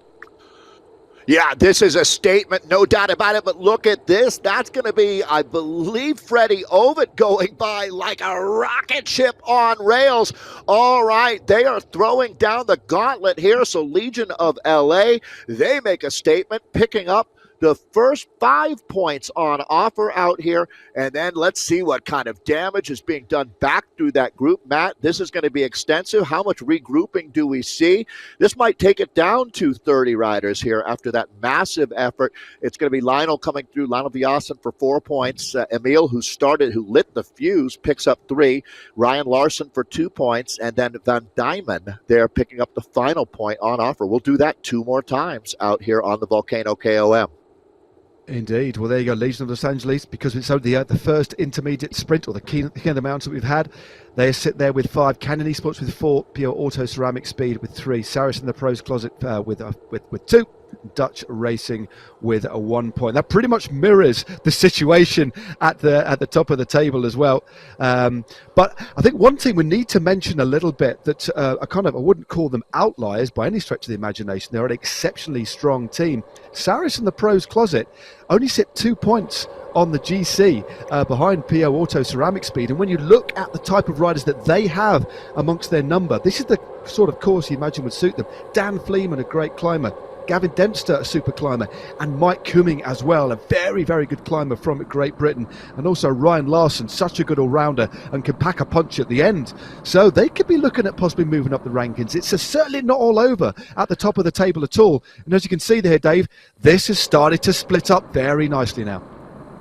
Yeah, it's a dynamic race, no doubt about it. And Matt, you make a great point. I think that Saris, the Pros Closet, falls into that it's a unique place to be where they're one of the strongest teams here, but they're not quite at the top of the table. So they're kind of flying just under that radar. And that really, at this level, is exactly where you want to be. They're not the most dangerous team, but they're dangerous enough that they'll be there for the kill if possible. So I would have to say that I think Ryan Larson, the last rider that you were mentioning, might be their man today. He's got a kick. He just showed us he's got good legs today there on the Volcano KOM, as we're going to hightail our way. It's almost like going in and out of Dante's Inferno here. 511 meters of climbing, and you're doing it to yourself over and over, as this is now a little bit of a preview of what the finish is going to look like. Indeed, right in the center of the volcano. As you said, we go through the center of the volcano on 2 occasions on different levels. That was actually the slightly higher level. We drop down and we go through the sprint. So we drop down a little bit further, and then it'll actually go through the lap board. But it's Bird on the front, the Canadian riding for draft. He had a little bit of a gap over the top of the climb there, and clearly wants to try and make sure that he's at or near the head of affairs as he drops back into the bunch over another one of these little kickers. And again, there's not too much flat at all on this course. If it's not going up, it's kind of going down, really, Dave. It's a real staccato sort of course, real changeable effort. And when you look at the side profile of this course, of course, characterised by those 3 big peaks, but then in between, it's quite a complex course as well. And because of the constant lefts and rights and change of direction, if a little group gets a gap, they're out of sight quite quickly, aren't they? Absolutely, and that's where that ghost power-up will come into play. It wasn't available in the women's race, but it is out here. So this is a man to watch without any doubt, but a gold star next to the Australian's name. He was riding with the Israel Startup Nation before moving over to Legion of LA, and that was a huge pickup for them. They brought in a rider who has tremendous esports experience and, to be fair, the heart of a wombat. I didn't say lion because he's from Australia. I guess maybe the heart of a platypus. I don't know if platypus are known as fighters, but this man certainly is. As we've got Freddie Ovid here catching a good break right now. This is more than a micro rest that he's getting, super tucking in the group. He knows how to play the game, and that makes a huge difference when you talk about racing on Zwift. So this is your peloton. The man, well, you know, it's interesting. You get so used to, Matt, bike racing, where you have a winner, and that is so much of the focus. But here it's a team sport. And Legion of LA, it's not just Freddie Ovid, Alec Cowan, the Canadian rider, Sam Boardman on this team as well. They're looking to put 3 riders in the top 10 and take the coveted team title here today. That's really been, to be honest, P.O. Auto Ceramic Speed has won every single round of season 2, except for what was an absolute gong show together, as we're still out on lap number 1. Pretty soon we'll be turning that lap counter over to lap 2. Got to give Bruce Berg credit. We were just with him there, the Canadian rider, who, that man has a huge heart. I was watching him race last weekend. His son was there cheering him on. He's got a great character, and certainly, the quality of character goes a long way when you meet people like Bruce Berg. Good rider to cheer for there, the Canadian on draft right in the middle of the group.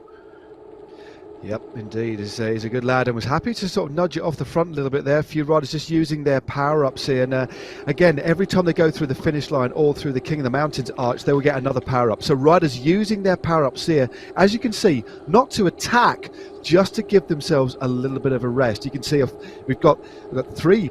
Actually, looking at the power-ups here, we've got featherweight, we've got draft, we've also got aero, and we have a 4th, should I say. So we've got the invisibility power up as well. So you might as well use your power up at a time like this. That just shows how shrewd you are.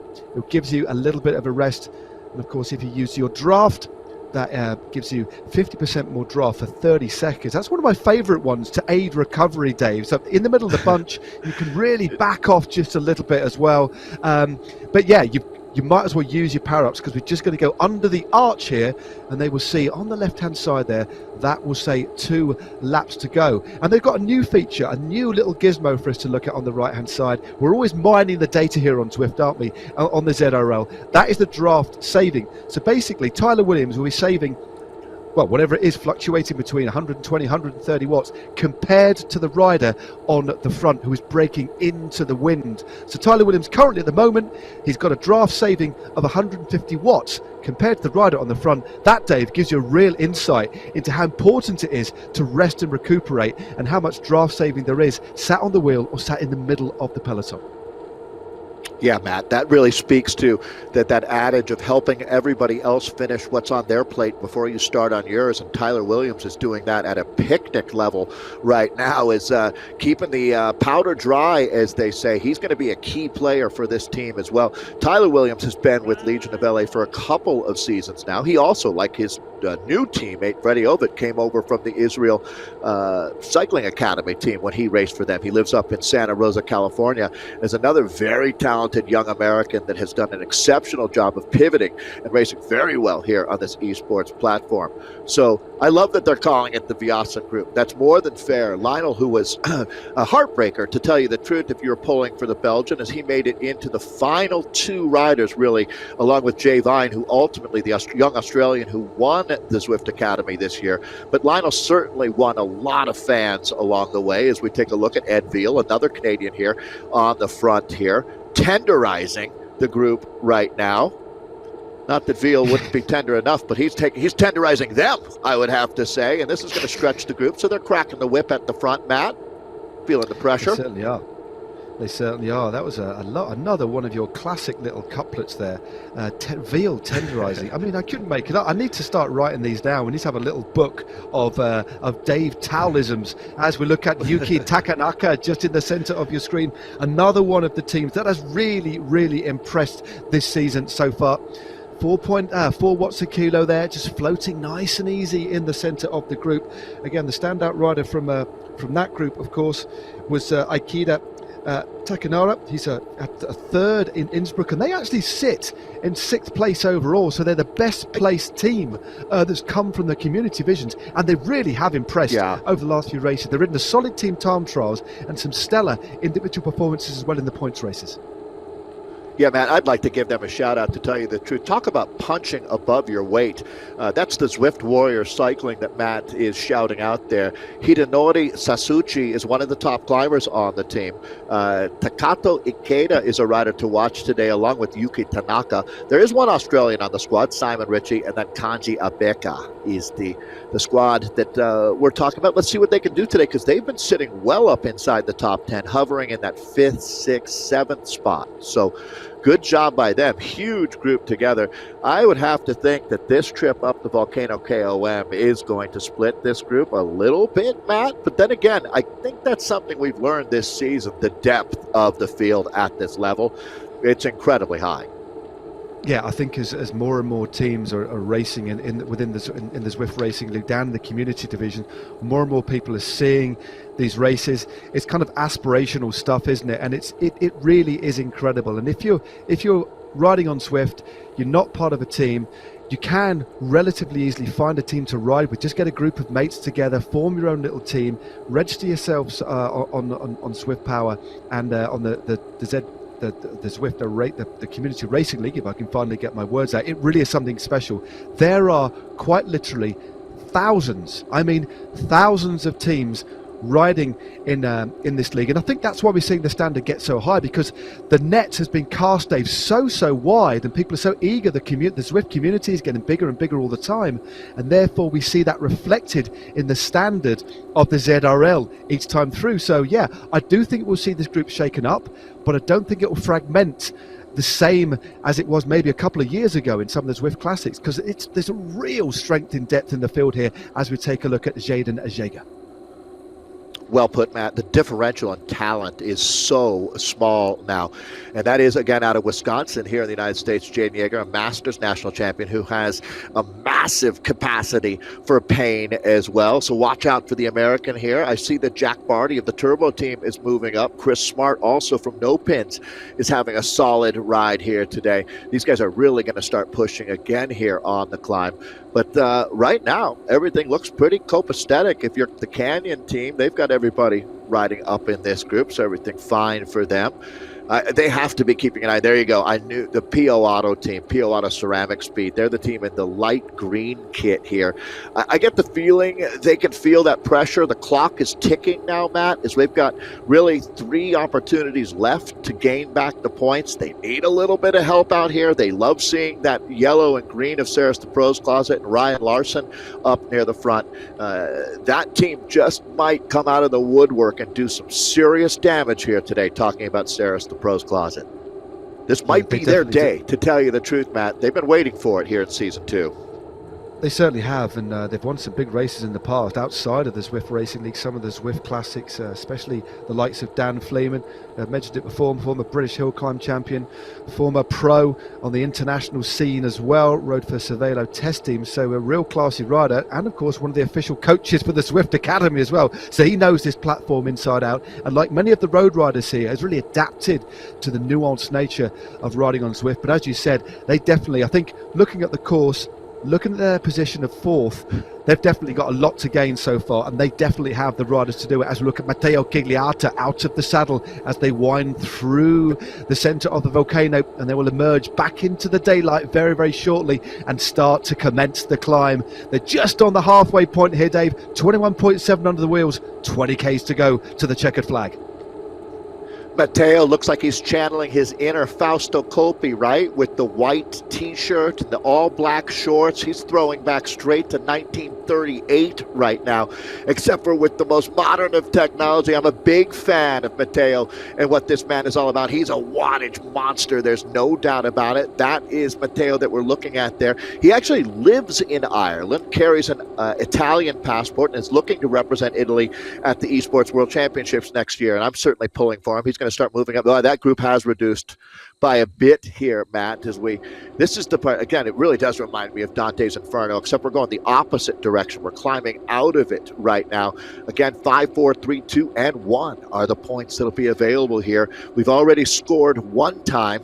Do we see Freddie Ovett go 2 for 2 up here, or does he lay back and maybe let one of his teammates like Tyler Williams go for it out here? I'm not exactly sure what the Legion of LA tactic will be here, but man, have they always got a good one. And it looks like we're going to start to open it up here. Go ahead, boys. Let's go full gas. Yeah, Rick now on the front. We talked about him earlier on, riding for the Kirkmare. He's on the front driving it, and the shape of the peloton changing. One or two riders, you can almost feel the pain as they fight to try and stay in contact. It's like one long snaking line as they go over the boardwalk, as it were. And the road starts to kick up again. I can confirm there are 70 riders in this group at the moment, a little bit more than I perhaps thought. But I do think under the pressure, under the intense pace that's being set now by Recknauer, that we will see a few more drop off the back without a shadow of a doubt. But just back on your Freddie Ovett point, boy, the way that he took those points earlier on, I mean, 12, 13 watts a kilo he kicked out, but then he recovered pretty much straight away. It was almost he could have actually still won the points and backed off. Do you know what? I've got a funny feeling he might go for it again. Yeah, he's one of the few riders that can have his cake and eat it too, and he's probably going to have yours by the time this one is done and dusted. That guy is absolutely amazing. When you talk about, oh boy, here we go. Now, I was expecting to see a bit more of a surge. I have a feeling that Ingo Reichardt might be making a run at this one as well. There's Johannes Reckenauer, the other Kirkmaier rider that we were talking about, tucked right in the sweet spot of the group right now. Lionel's making a charge. Yeah, here we go. Goes Viasen, Matt. Yep, there's lots of power ups being dropped. Viasen just goes, accelerates over the top. Muller as well goes straight over the top. Freddie Ovett's coming up again. 17 watts a kilo. Wow. He does it again. I thought he might do it. He looked as fresh as a daisy. Takes several lengths out of everybody else. Timely use of a power up. But you know what, Davey? Didn't need it. Maximum points again for Freddie Ovett. Already a winner, of course, this season. One in Innsbruck with that ferocious acceleration. It's 2 from 2 from the man from the Legion of Los Angeles. With every race that passes by, it looks like the sensational signing of the season so far. I couldn't agree more, Matt. This guy is like a cat playing with a mouse in the corner of the church right now, just batting it around the way he's working over this field. So obviously, Freddie Ovett is going to be the man to beat here today. There's another former winner here, Jelnis of the Callis team, who has moved up. So taking a look at the points, so all 10 points that have been earned are from one rider. It's a perfect score right now for Freddie Ovett. PO Auto Ceramic Speed tied on 6 points with Canyon. Matt, this might be a good moment very quickly. If you're joining us for the first time here in the Zwift Racing League, we're into Season 2. We're well into Season 2. This is race 6 of 8. Now, this is scored based on points. Those points that you see there, the intermediate bonus points, they'll make a big difference. we have one final scoring that happens with 40 points awarded for the winner, 35 for second. We work down from there all the way to the 30th rider who will receive 1 point. It is stacked pretty heavily for the top 3 riders with points, Matt.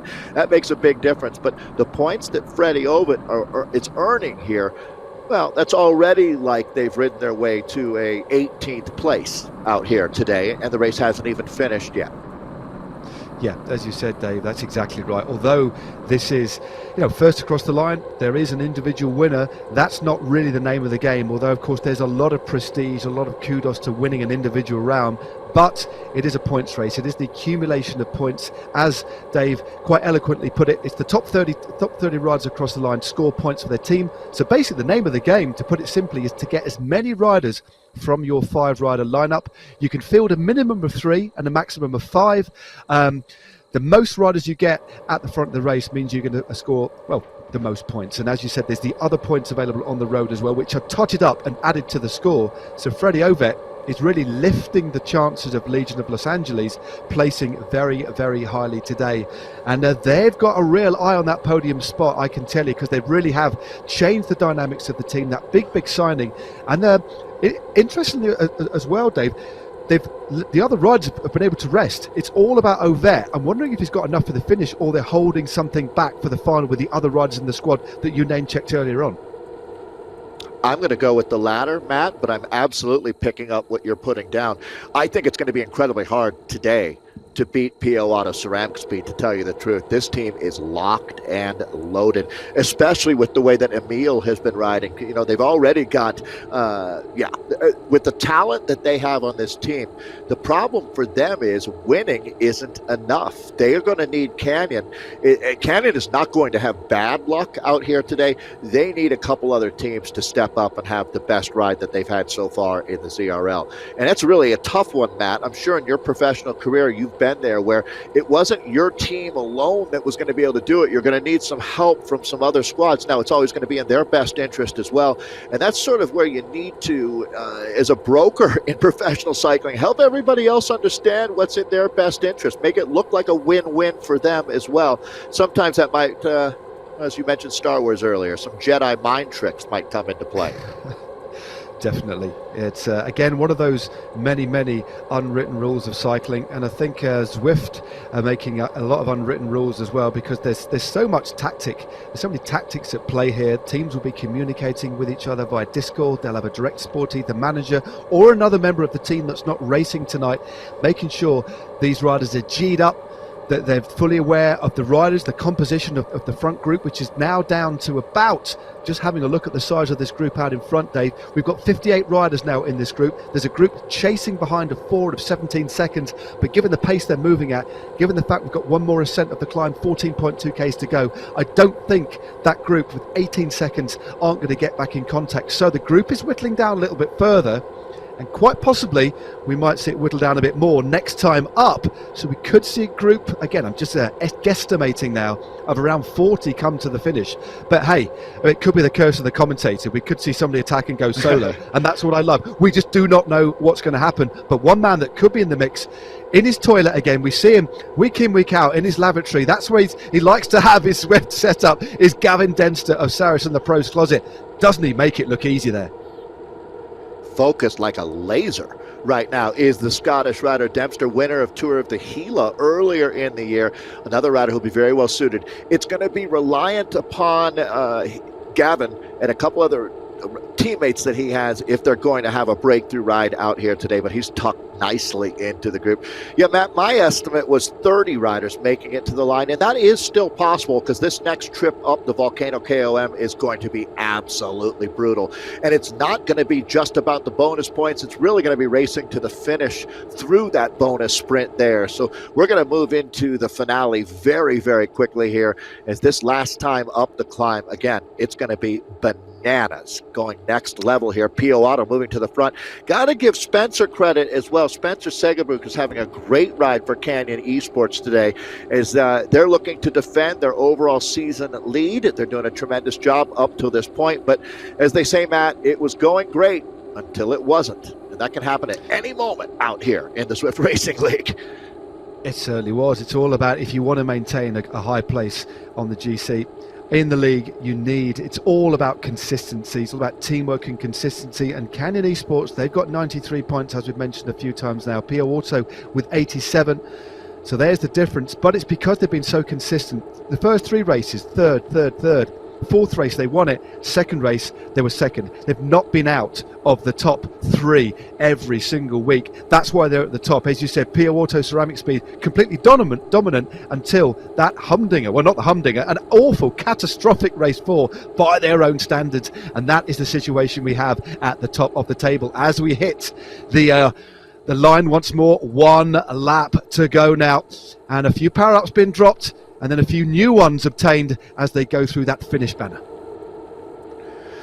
Seeing some new names up on the front, including Marcus Dorsch here of Team Swedish Zwifters. You never want to count them out. Boy, it is right now at the front here. You wonder what team is going to start asserting themselves here. One final lap of racing out here. So they're under 12K until this one is sorted out. A huge group of riders together. I have to admit, I'm a little surprised to see this many men still in the mix. Yep, I'm a little bit surprised as well. But again, we have seen that pattern over the last few races, not taking into account, of course, the team time trials. But the difference from this season to last season, I think based probably for the reasons I explained earlier on, is just the quality is so high, Dave. We've got these teams, good teams were relegated last year, and arguably even better teams have come up into the mix. So this evolution is kind of strengthening the depth. The riders are getting more used to it. This is their sole focus. The vast majority of these are esports. Well, all of them are esports only teams. Okay, they do ride on the road to augment their training, but they're just getting laser focused, better and better. So therefore the gap between them, the disparity in terms of ability on this platform is becoming narrower. So the racing is becoming tighter, and that's when you have to be really shrewd with your tactics, your use of power-ups, and of course exceptionally strong, because to get around one of these races at the elite level, just sat in the bunch, you've got to be knocking out nearly 5 watts a kilo. Yeah, it's a little counterintuitive at first, I must say. This has been a year, the last calendar year, with a tremendous amount of learning as far as how esports work. And just because you have a big engine, not mean necessarily that you're going to be good at this. It certainly doesn't hurt, but there is so much about the focus, about the gameplay, and about it's just a different type of racing completely. It's its own unique discipline, and that's why I'm so happy to see that we've got a World Championship jersey that fits that. All right, so now, Matt, the question becomes, do you use your resources to try to split this group on the climb, or do you try to keep it together to keep your best sprinter here? Because this is the name of the game to me now, Matt, is who will be the best sprinter left by the time we get to 1K to go? So your team needs to make a decision on how you want to race at this point. Oh, definitely. I mean, that's the interesting one. I mean, Freddie Ovett, we know, can do it all. He can climb on Zwift. He can sprint on Zwift. But each time he's done his sprint, he's back right up. He's never tried to go solo. But a team like Saracen the Pro's Closet, to use them as an example, have more climbers. I think they'll be more than happy to try and... I think someone like Dan Fleeman could try and go long on this climb because the other riders won't be too far behind. But if one of the sprint teams with a team that has more fastmen in it, if they go too early on, they risk actually dropping their own riders. So there's a real dilemma there, and I think Legion of Los Angeles fall between two camps. They've got a real mix of riders, but I think the team that climb better are Canyon Esports and Saracen the Pro's Closet. That's maybe why we saw the Legion of Los Angeles in the form of Freddie Ovett going early to get those extra points just in case they get a little bit, they fall back on the climb. Astute. And I agree. And what I would add to that is, here's what I'm going to dovetail in, is that Alec Cowan can win this race. I know we haven't spoken a lot about the Canadian, but he is ready to bring it for the finale today, and he's kept his Zwift efficiency very, very low out here, tucked in this group. We haven't mentioned him once, Matt, and for Alec, that's a good sign.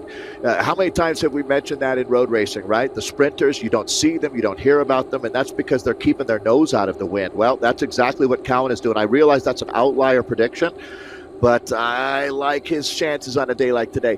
This is going to be Sasauchi that we're looking at now. Hidenori Sasauchi, one of the riders we were just talking about, this team that has been so impressive this year. the Japanese Zwift Warriors cycling squad. Let's see what they can do out there today. They're certainly keeping their head above water out here, Matt. Yeah, they're doing more than that, Dave. They really are riding well. They've still got several riders, as you said, in that front group. But again, 9 kilometres to go now. They're on the lower slopes of the climb. We're looking at the draft saving of Harinori Sosachi now, 53 watts. But again, when the road goes up, there will be a little bit less draft saving. The steeper the road gets, the more that gravity comes into play, and there's far less benefit when you're riding slowly and going uphill. There's still a little bit, as you can see there now. He's not near the front. He's sitting at about fifth wheel there. There he is highlighted there with the Japanese flag, only saving 38 watts at this particular point, but still just a little bit, which will be crucial as we head towards the back of today. And just my last point, Dave, in the men's, we've had no individual rider win 2 rounds. Will we see that broken today? Ovet won in Innsbruck, Voets won in Richmond, and Harvard Gledner's won for Callas just the other week. So will we see somebody for the first time double up, or will we see a new winner? Interesting. I would have to think, well, I mean, any one of those 3 guys, Matt, would certainly be in that conversation. They're not only in this group, they look strong today. We've heard a lot from Freddie Ovet, and I guess I would go back to this that I heard from a director a good 3 decades ago, that, and it still holds true. I'd love to hear your thoughts on this, Matt. But when your sprinter is climbing well, which would be case in point, what we're doing right here on the Volcano KOM. So if your sprinter is staying up in this group, he'll be sprinting really well too. When your sprinter's climbing well, believe me, he's sprinting well. He's firing on all cylinders. No, definitely. That's a really, really good point. Because, again, this isn't a climb, one of the longer climbs on Zwift, but it's punchy enough. I mean, okay, the average grade is only 3.5%, but it's steeper at points, but it's a good 6 or 7 minute effort. I mean, these riders will probably go up in between 6 or 7 minutes, I think, give or take.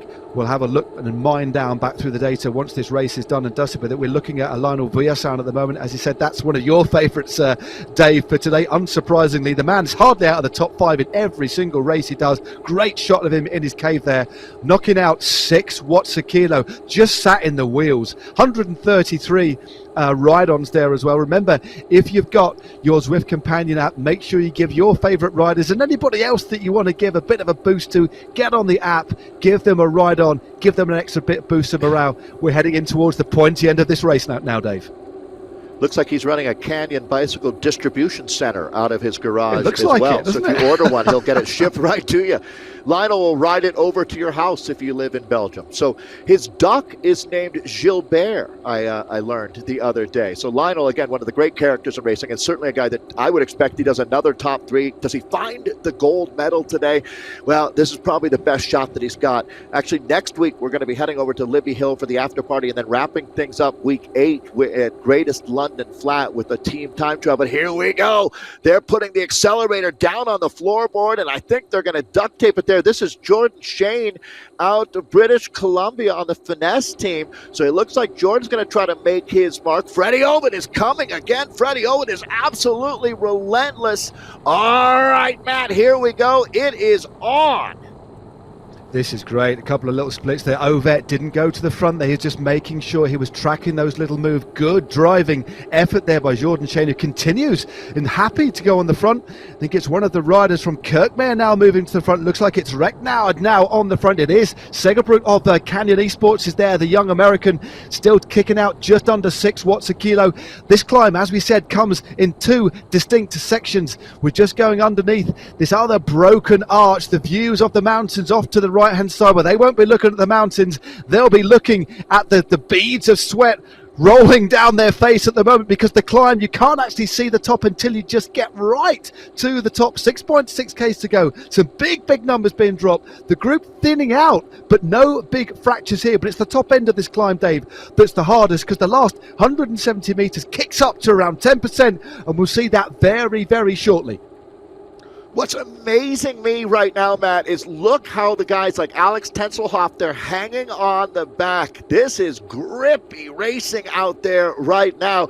As they say in Italy, tiene duro, hold hard, and there are a lot of sprinters right now that are absolutely at their limit. They're not worried about sprinting right now. This is going to be for the Mountain Goats going for these bonus points that they've got here on the Volcano KOM, and there is the gantry where the points will be scored. It's going to be Zalgabe here, Tudal, Alec Cowan. We mentioned Alec.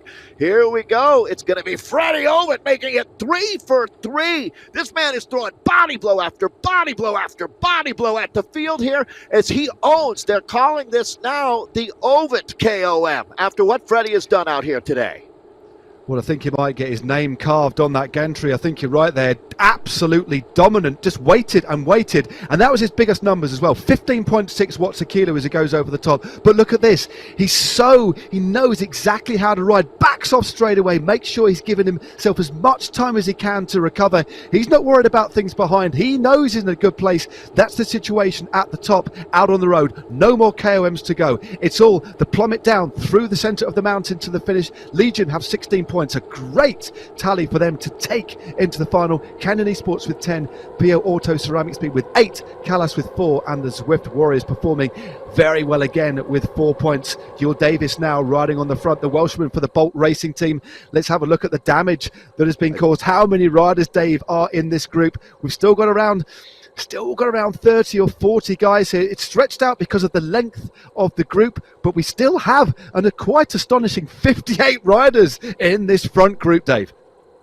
Mind-blowing, to tell you the truth. Hal Davies here, the Welshman, has a big engine. He's got the American David Talbot with him here, although right now the dynamics of what's happening back in that pack, as you can see, actually that was a chase group still on the climb right now, as they'll be watching this rocket ship going by, but that's going to be one of the insured riders. I think Patrick Wally, the coach for or director sportif for the U.S. national team at Esports World Championships this year, rolling by as we are locked and loaded one final time.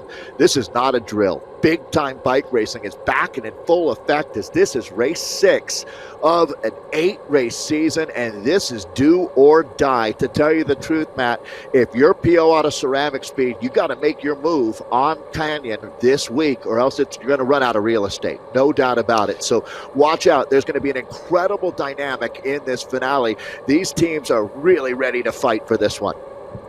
They certainly are. Well over 50 riders still there. You can see a lot of riders just clustering near the front in the white kit of the Dutch racing team. They sit in 4th place overall. Chris McGlinchey, the first kind of glimpse we've had of the multi-talented Irishman riding, of course, for Vitus. And they're a team that could desperately in need of some points, because they're sitting near the drop zone at the moment. 3.6Ks to go. This is the penultimate time through the centre of this volcano. Lava to the left, lava to the right.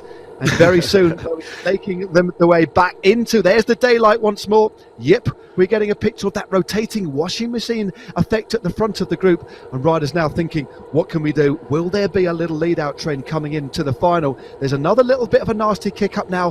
6-7% it almost increases to. Then it will drop down. And then we'll get that familiar run in to the line. Dave, 3.1 Ks to go. So difficult to call. There's 60 riders in the mix. Unbelievable. Now, we talked about at the opening of the show 2 things. Who was going to be the best sprinter left, and how large was the group going to be? Well, the group is absolutely massive. There's a previous winner, Volts, the Dutch racing rider, right in the middle. They've got that white jersey. He's certainly going to be a man to watch for this finale. I got to go back to Ryan Larson, to tell you the truth, of Ceres, the Pros Closet team, as there's Ryan comfortably in the group. So right now, everybody's just tapping on that odometer, seeing how much gas is left in the tank. Is what can you do? But certainly right now, 2.5K to go, Matt. Positioning becomes important. If you find yourself at the back of this group, it's getting really, really late to try to move up, because they're going to continue to turn the twist the throttle up on the front here. There's going to be an attack the next time this road pitches up a little bit here. Nicholas Pedersen, he was on the podium at the World Championships. Nicky Hug, the Swiss rider, another very talented finisher. But I got to look at that name. You mentioned from Northern Ireland, Christopher McGlinchey. He's going to be very dangerous, but I see him fading back in the pack right now. You got to keep fighting for your position out here. They are absolutely relentless. There's no quarter asked for and no quarter given at this level. There certainly isn't, Dave. It's kind of a combination of it's balancing your decision-making process. Do I get into a super tuck and kind of just save a little bit of energy after the efforts of the climb? But if I get into a super tuck for too long, I don't put the power on too early, I'm going to be at the back of the group. There's so many things to think about, especially as that red mist descends, thinking about the finish, thinking about your teammates as well. That is really important here. There needs to be some sort of plan. There's lots of teams with lots of riders in the mix here. You cannot just approach this randomly. There has to be a strategy now. 1.2 kilometers to go. On the left-hand side, you can see the looming mountain once more. They'll kick up just a little bit, and then it will snake back into the heart of this volcano for what will be a furious finale for round 6 of season 2 of the Zwift Racing League. A patented Bruce Bird attack. This man just cannot upped here as Bird has flown the coop with perfect timing. Will it be enough? Again, the 82-kilo Canadian has hit out with authority. He's going to bring this down to inside of 500 meters to go. It's a 3-second advantage. Dreams do come true. Oh my goodness, Matt. Look at this move from Bruce Bird out of Canada. This one is going to be interesting, but look at this now. They're winding this up for the sprint. We're rapidly coming up on 400 meters to go. Alec Cowan is gone. The Legion of LA rider has hit out with authority. Matt, I'll throw it back to you at 300 meters to go. Cowan goes. Bird has been taken. Bird has gone. Cowan drops back as well. Bird at the front. Gill now goes round. Larson not too far away as well, but Obed is coming up. Obed for the Legion of Los Angeles. Looks like Obed will get confirmation of that, but we think Obed has got that one. A late surge to the line.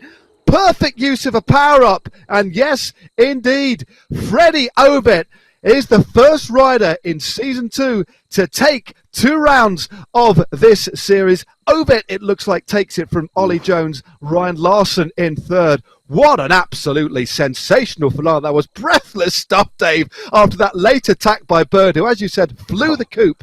But unfortunately, his wings were singed in the volcano. Freddie Obed takes the win. 53.54, Ollie Jones in second there. Ryan Larson, your tip for today, in third. Harvard Glenn is another winner previously. The consistency of Lionel Villasan, you've got to love it, in fifth. Voldega in sixth. Guild in seventh there. Villamel, again, a previous winner. All of our previous winners inside the top 10. Spencer Segerbruch of Canyon is in ninth. And then rounding out the top 10, Dave, Gavin Dempster of Saris and the Pros Closet, who get third and 10th. Pick the bones out of that one, Dave. Freddie Ovett raced like 2 men today. He scored for 2 men.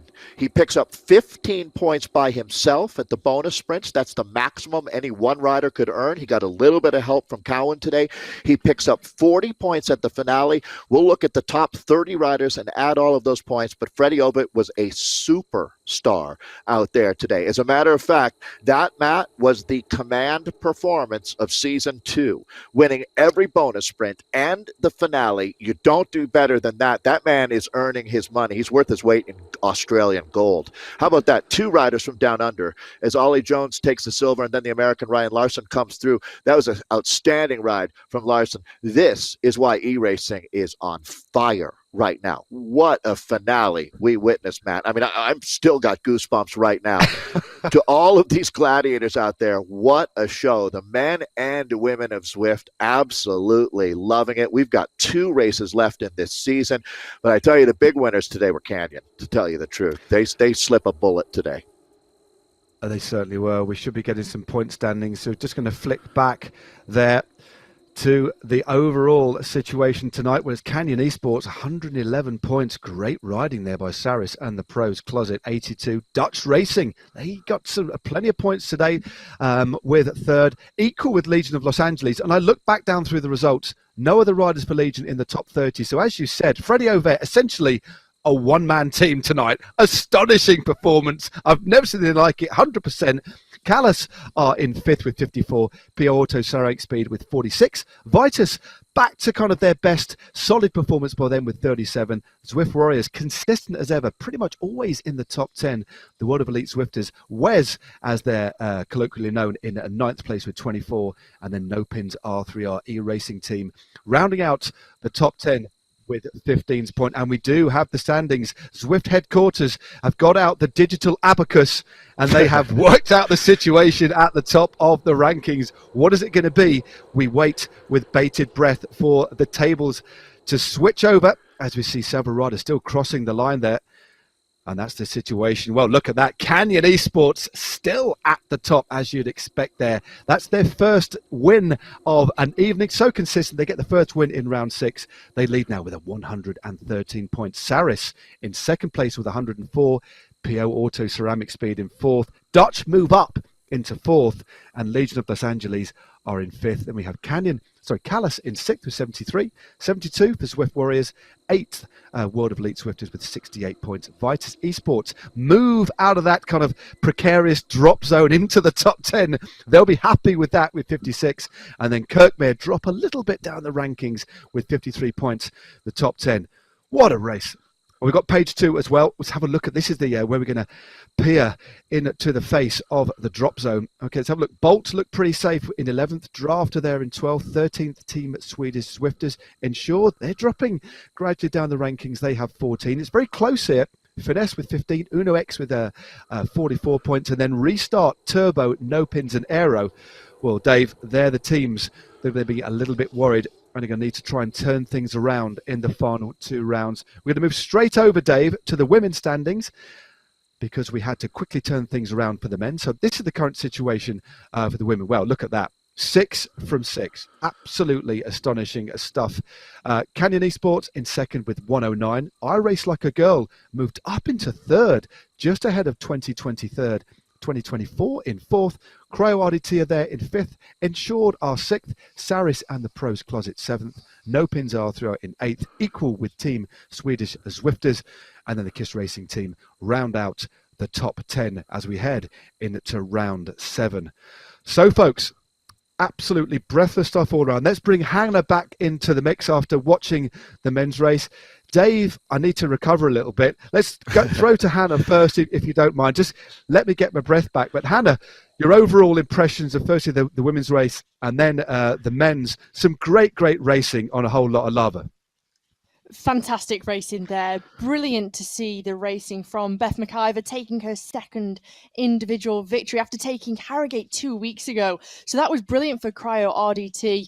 I think it just shows that the timing of your effort is paramount. We saw Kristen Kulczynski of 2024, arguably one of the strongest riders out there today. She went early before they turned left into the Volcano.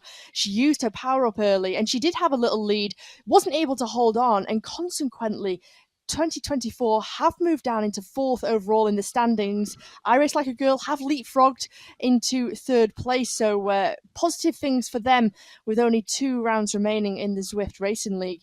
But as for the men's racing, Freddie Ovett, wow, I think there's no other word for it. That he was able to take all of those intermediate King of the Mountain points, then to finish it off at the final in the Volcano. I mean, it's tremendous, sensational riding from the Australian rider. I mean, Dave, I've no doubt you echo the sentiments there. I mean, it was fantastic racing. I mean, it just gets better and better. So, I mean, what we want, Dave, and Hannah, in fact, is racing that's difficult to call. Okay, we've got the favourites, we've got the stronger teams, but each race, I mean, obviously he's the first rider to win 2 in the men's, but it's been genuinely very exciting. That lovely last bit attack by Bird, I thought he'd got it until he got into the centre of a Volcano, but what a fantastic race that was for the men's there, Dave. Yeah, that's what racing is all about. I realize that it's a team structure when you look at the scheme of how the racing works, but how can you not notice, as Hannah said, the individual highlights out here? We jokingly on World of Zwift said that Beth McIver was the hottest thing to come out of Scotland since microwaved haggis. Well, I would have to say now that with Freddie Ovid, he's the hottest thing to come out of Australia since Vegemite on toast, because both of these riders become our first repeat winners in a season.